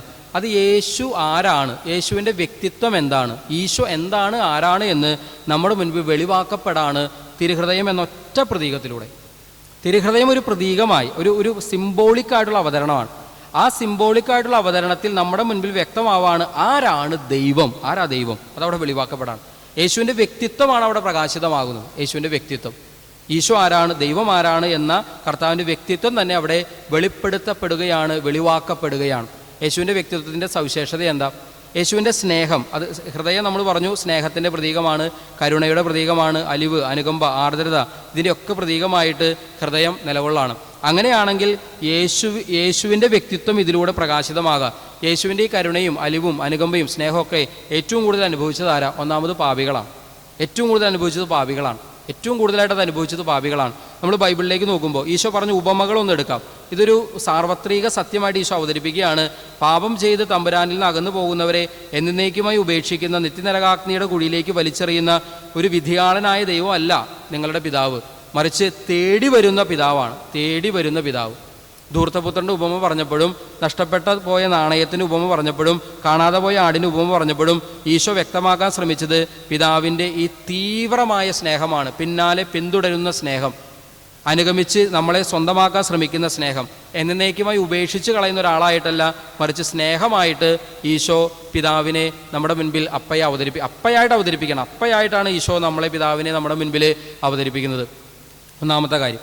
ഇനി ഉപമകൾ കഴിഞ്ഞ് ഈശോയുടെ ജീവിതത്തിലേക്ക് നോക്കും. ഉപമ ചുമ്മാ കേൾവിക്കാരെ ഒന്ന് ഹരം കൊള്ളിക്കാൻ, ഒന്ന് ത്രസിപ്പിക്കാൻ, അവരുടെ കയ്യടി നേടാൻ വേണ്ടി ചുമ്മാ കഥയുണ്ടാക്കി പറഞ്ഞതാണോ? അല്ല. ഈശോയുടെ ലൈഫ് എന്തായിരുന്നു ചിന്തിച്ചാൽ മതി. എന്തായിരുന്നു ലൈഫ്? ഈശോയെ പിഞ്ചെന്ന ഏതെങ്കിലും ഒരു വ്യക്തിയെ, അത് എത്ര കഠിന പാപിയാണെങ്കിലും, ഈശോയുടെ പാദാന്തികത്തിൽ അണിഞ്ഞ ഏതൊരു വ്യക്തിയെയും, അത് എത്ര തീവ്രമായ പാപാവസ്ഥയിലായിരുന്ന വ്യക്തിയാണെങ്കിലും ഈശോ ഉപേക്ഷിക്കുന്നതായിട്ട് നമ്മൾ കാണുന്നുണ്ടോ? ഇല്ലല്ലോ. ആരെയാണെങ്കിലും തൻ്റെ ഹൃദയത്തോട് ചേർത്ത് പിടിക്കുന്നതായി. വെറുതെ ഉദാഹരണങ്ങൾ ഓരോന്ന് നോക്കിയാൽ, ഒന്ന്, ഈശോയുടെ പാദാന്തികത്തിൽ നിന്ന് കരഞ്ഞ് കണ്ണുനീരുകൊണ്ട് പാദം കഴുകിയവൾ. സത്യത്തിൽ ഈ എല്ലാ അർത്ഥത്തിലും കല്ലെറിഞ്ഞ് കൊല്ലപ്പെടേണ്ട ഒരു വ്യക്തിയാണത്. ഈശോയുടെ ക്ഷമയും കരുണാർദ്രമായ സ്നേഹവും ഒക്കെ അവിടെ ആ സ്ത്രീ അനുഭവിച്ചറിയാണ്. ഇനി കല്ലെറിഞ്ഞ് കൊല്ലപ്പെടാൻ വേണ്ടി പിടിക്കപ്പെട്ടൊരു വ്യഭിചാരിണിയെ കൊണ്ടുവരുന്നുണ്ട്. സത്യത്തിൽ അവളെ ആദ്യമായിട്ട് കല്ലെറിയാൻ അധികാരവും അവകാശവും ഉണ്ടായിരുന്ന ഈശോയ്ക്കാണ്. പക്ഷേ ഈശോ അവളോടും ക്ഷമിച്ച് മറ്റുള്ളവരോട് ചോദിക്കുകയാണ്, നിങ്ങളിൽ പാപമില്ലാത്ത ആരെങ്കിലും ഉണ്ടെങ്കിൽ കല്ലെറിഞ്ഞോളെ. അവരൊന്നും മിണ്ടാൻ സാധിക്കാതെ തലയും കുമ്പിട്ട് അവർ പോകുമ്പോൾ വേണമെങ്കിൽ ഈശോയ്ക്ക് അവളെ കല്ലെറിയാമായിരുന്നു. കാരണം പാപം ചെയ്യാത്ത ഒരാൾ ഈശോ ആ സമൂഹത്തിലുണ്ട്. പക്ഷേ ഈശോയുടെ കരുണാർദ്ദ സ്നേഹം ആ സ്ത്രീ അനുഭവിച്ചറിയാണ്. ഇനി സക്കേവൂസിൻ്റെ കാര്യത്തിൽ അവനെ നേടാൻ വേണ്ടി മാത്രമായി ഈശോ വഴിമാറി നടക്കുകയാണ്. അവന് വേണ്ടി മാത്രമായി ആ സിക്കമൂർ മരത്തിൻ്റെ ചുവട്ടിലേക്ക് വരാണ്. അവനൊന്ന് കാണാൻ മാത്രമേ ആഗ്രഹം ഉണ്ടായിരുന്നുള്ളൂ. ഈശോ ചെയ്യുന്നത് അവനോട് താഴെ ഇറങ്ങി വാ, ഇന്ന് എനിക്ക് നിൻ്റെ വീട്ടിൽ വരണം, നിൻ്റെ ആതിഥ്യം സ്വീകരിക്കണം, നിന്നോടൊപ്പം ഭക്ഷണം കഴിക്കണം എന്ന് പറഞ്ഞ് അവൻ്റെ കൂടെ പോവാണ്.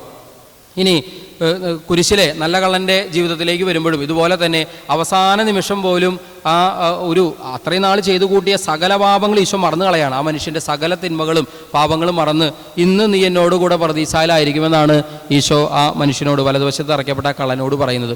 അതുപോലെ തന്നെ സമരിയാക്കാരി സ്ത്രീ എന്ന ഒറ്റ വ്യക്തിയെ നേടാൻ വേണ്ടി ഈശോ നടന്ന യാത്ര ദൂരം എത്രയാണെന്നറിയാവോ? ഏകദേശം 12, 14, 15 മണിക്കൂറെങ്കിലും ഈശോ വേഗത്തിൽ നടന്നു കാണണം. ഈശോ നട്ടുച്ചയ്ക്ക് അവിടെ ചെന്നെത്തി എന്ന് പറയുമ്പോൾ തലേന്ന് രാത്രി 12 മണിക്കെങ്കിലും ഈശോ യാത്ര ആരംഭിച്ചിരിക്കാനുള്ള സാധ്യതയാണ് നമ്മൾ വചനം പരിശോധിക്കുമ്പോൾ കാണാനായിട്ട് സാധിക്കുക. അപ്പോൾ ആ രാത്രിയും അതുപോലെ തന്നെ പകലും മുഴുവനും നടന്ന് ഏകദേശം 15 16 മണിക്കൂറിൻ്റെ യാത്ര, അല്ലെങ്കിൽ അപ്പോൾ പാതിരാത്രിക്ക് ശേഷം ഈശോ നടത്തം ആരംഭിച്ചിട്ടുണ്ട്. ആ ഒറ്റ സ്ത്രീയെ നേടുന്നതിന് വേണ്ടി. അപ്പോൾ വിശുദ്ധ ഗ്രന്ഥത്തിലുടനീളം നമ്മൾ കാണുക ഈ ദൈവം ആരാണ് എന്ന് ഈശോയിലൂടെ വെളിപ്പെടാണ്. പാപികളാണ് ഒന്നാമതായിട്ട് ഈ സ്നേഹം അനുഭവിച്ചറിയുന്നത്. പിന്നെ അനുഭവിച്ചറിയുന്നത് രോഗികളാണ്. യേശുവിൻ്റെ അടുത്ത് വന്ന സകല രോഗികളും സൗഖ്യം പ്രാപിച്ച് മടങ്ങാണ്. പിന്നെ സകല മനുഷ്യരും യേശുവിൻ്റെ സ്നേഹം അനുഭവിച്ചറിഞ്ഞതായി, യേശുവിന് അടുത്ത് ചെന്ന സകലരും ഈ സ്നേഹം അനുഭവിച്ചറിഞ്ഞതായി വിശുദ്ധ ഗ്രന്ഥം പരിശോധിക്കുമ്പോൾ നമുക്ക് കാണാൻ സാധിക്കുന്നുണ്ട്. സത്യത്തിൽ ദൈവം ആരാണെന്ന് പൂർണ്ണമായി വെളിപ്പെടുന്നത് കുരിശിലാണ്. കുരിശിൽ വിരിച്ചു പിടിച്ച കരങ്ങളുമായിട്ട് ഈശോ കിടക്കുമ്പോൾ ഈശോ നമ്മളോട് മൗനമായിട്ട് പറയുന്ന കാര്യം ഇതാണ്: ഒന്ന് നോക്കിയേ, ഇതാണ് ദൈവം. നിങ്ങൾക്ക് എന്നെ എന്തും ചെയ്യാം, തല്ലാം, കൊല്ലാം, താടിവീശ വലിച്ചു പറിക്കാം, മുഖത്ത് കാറിത്തുപ്പാം, ചമ്മട്ടി കൊണ്ടടിക്കാം, നിങ്ങൾക്ക് എൻ്റെ ശിരസിൽ മുൾക്കിരീടം വയ്ക്കാം, കുരിശെടുത്ത് തോളിൽ വയ്ക്കാം, എന്തും ചെയ്യാം, അപ്പോഴും ഞാൻ നിങ്ങളെ സ്നേഹിക്കുന്നു. മരണത്തിൽ പൂർണ്ണമായി ദൈവം ആരാണെന്ന് വെളിപ്പെടാൻ, കുരിശ് മരണത്തിൽ ദൈവം ആരാണെന്ന് വെളിപ്പെടാൻ. ഇതെല്ലാം തിരുഹൃദയം ധ്യാനിക്കുമ്പോൾ നമുക്ക് വെളിപ്പെട്ട് കിട്ടുന്ന വലിയൊരു സത്യം. തിരുഹൃദയം വ്യക്തമാക്കുന്നത് ഈശോ ആര്, യേശുവിൻ്റെ വ്യക്തിത്വം എന്ത്, അഥവാ യേശുവിലൂടെ വെളിപ്പെട്ട ദൈവം ആര് എന്ന മഹാസത്യമാണ് യഥാർത്ഥത്തിൽ വെളിപ്പെട്ട് കിട്ടുക. ഉറക്കെ പറഞ്ഞേ ഹല്ലേലൂയാ. സ്വരമുയർത്തി പറഞ്ഞേ ഹല്ലേലൂയാ. ഉച്ചത്തിൽ പറഞ്ഞേ ഹല്ലേലൂയാ. രണ്ട് കരങ്ങൾ ഉയർത്തി ഹല്ലേലൂയാ. കരങ്ങൾ വീശിക്കൊണ്ട് ഹല്ലേലൂയാ. പ്രിയപ്പെട്ടവരെ, തിരുഹൃദയത്തെക്കുറിച്ച് നമ്മൾ ധ്യാനിക്കാൻ ഉദ്ദേശിക്കുന്ന കാര്യങ്ങളിൽ 2 കാര്യങ്ങളാണ് ഇതുവരെ പറഞ്ഞത്. ഒന്ന്, തിരുഹൃദയ ചിത്രത്തിൻ്റെ 5 സവിശേഷതകൾ കാണാൻ ശ്രമിച്ചു. 2, തിരുഹൃദയം അത് യേശുവിൻ്റെ വ്യക്തിത്വത്തിൻ്റെ തന്നെ പ്രകാശനമായി നമ്മളൊന്ന് മനസ്സിലാക്കാൻ ശ്രമിച്ചു. തുടർന്നുള്ള കാര്യങ്ങൾ നമ്മൾ വിശുദ്ധ കുർബാനയ്ക്ക് ശേഷം സമയം പോലെ നമ്മൾ പറയുന്നതായിരിക്കും.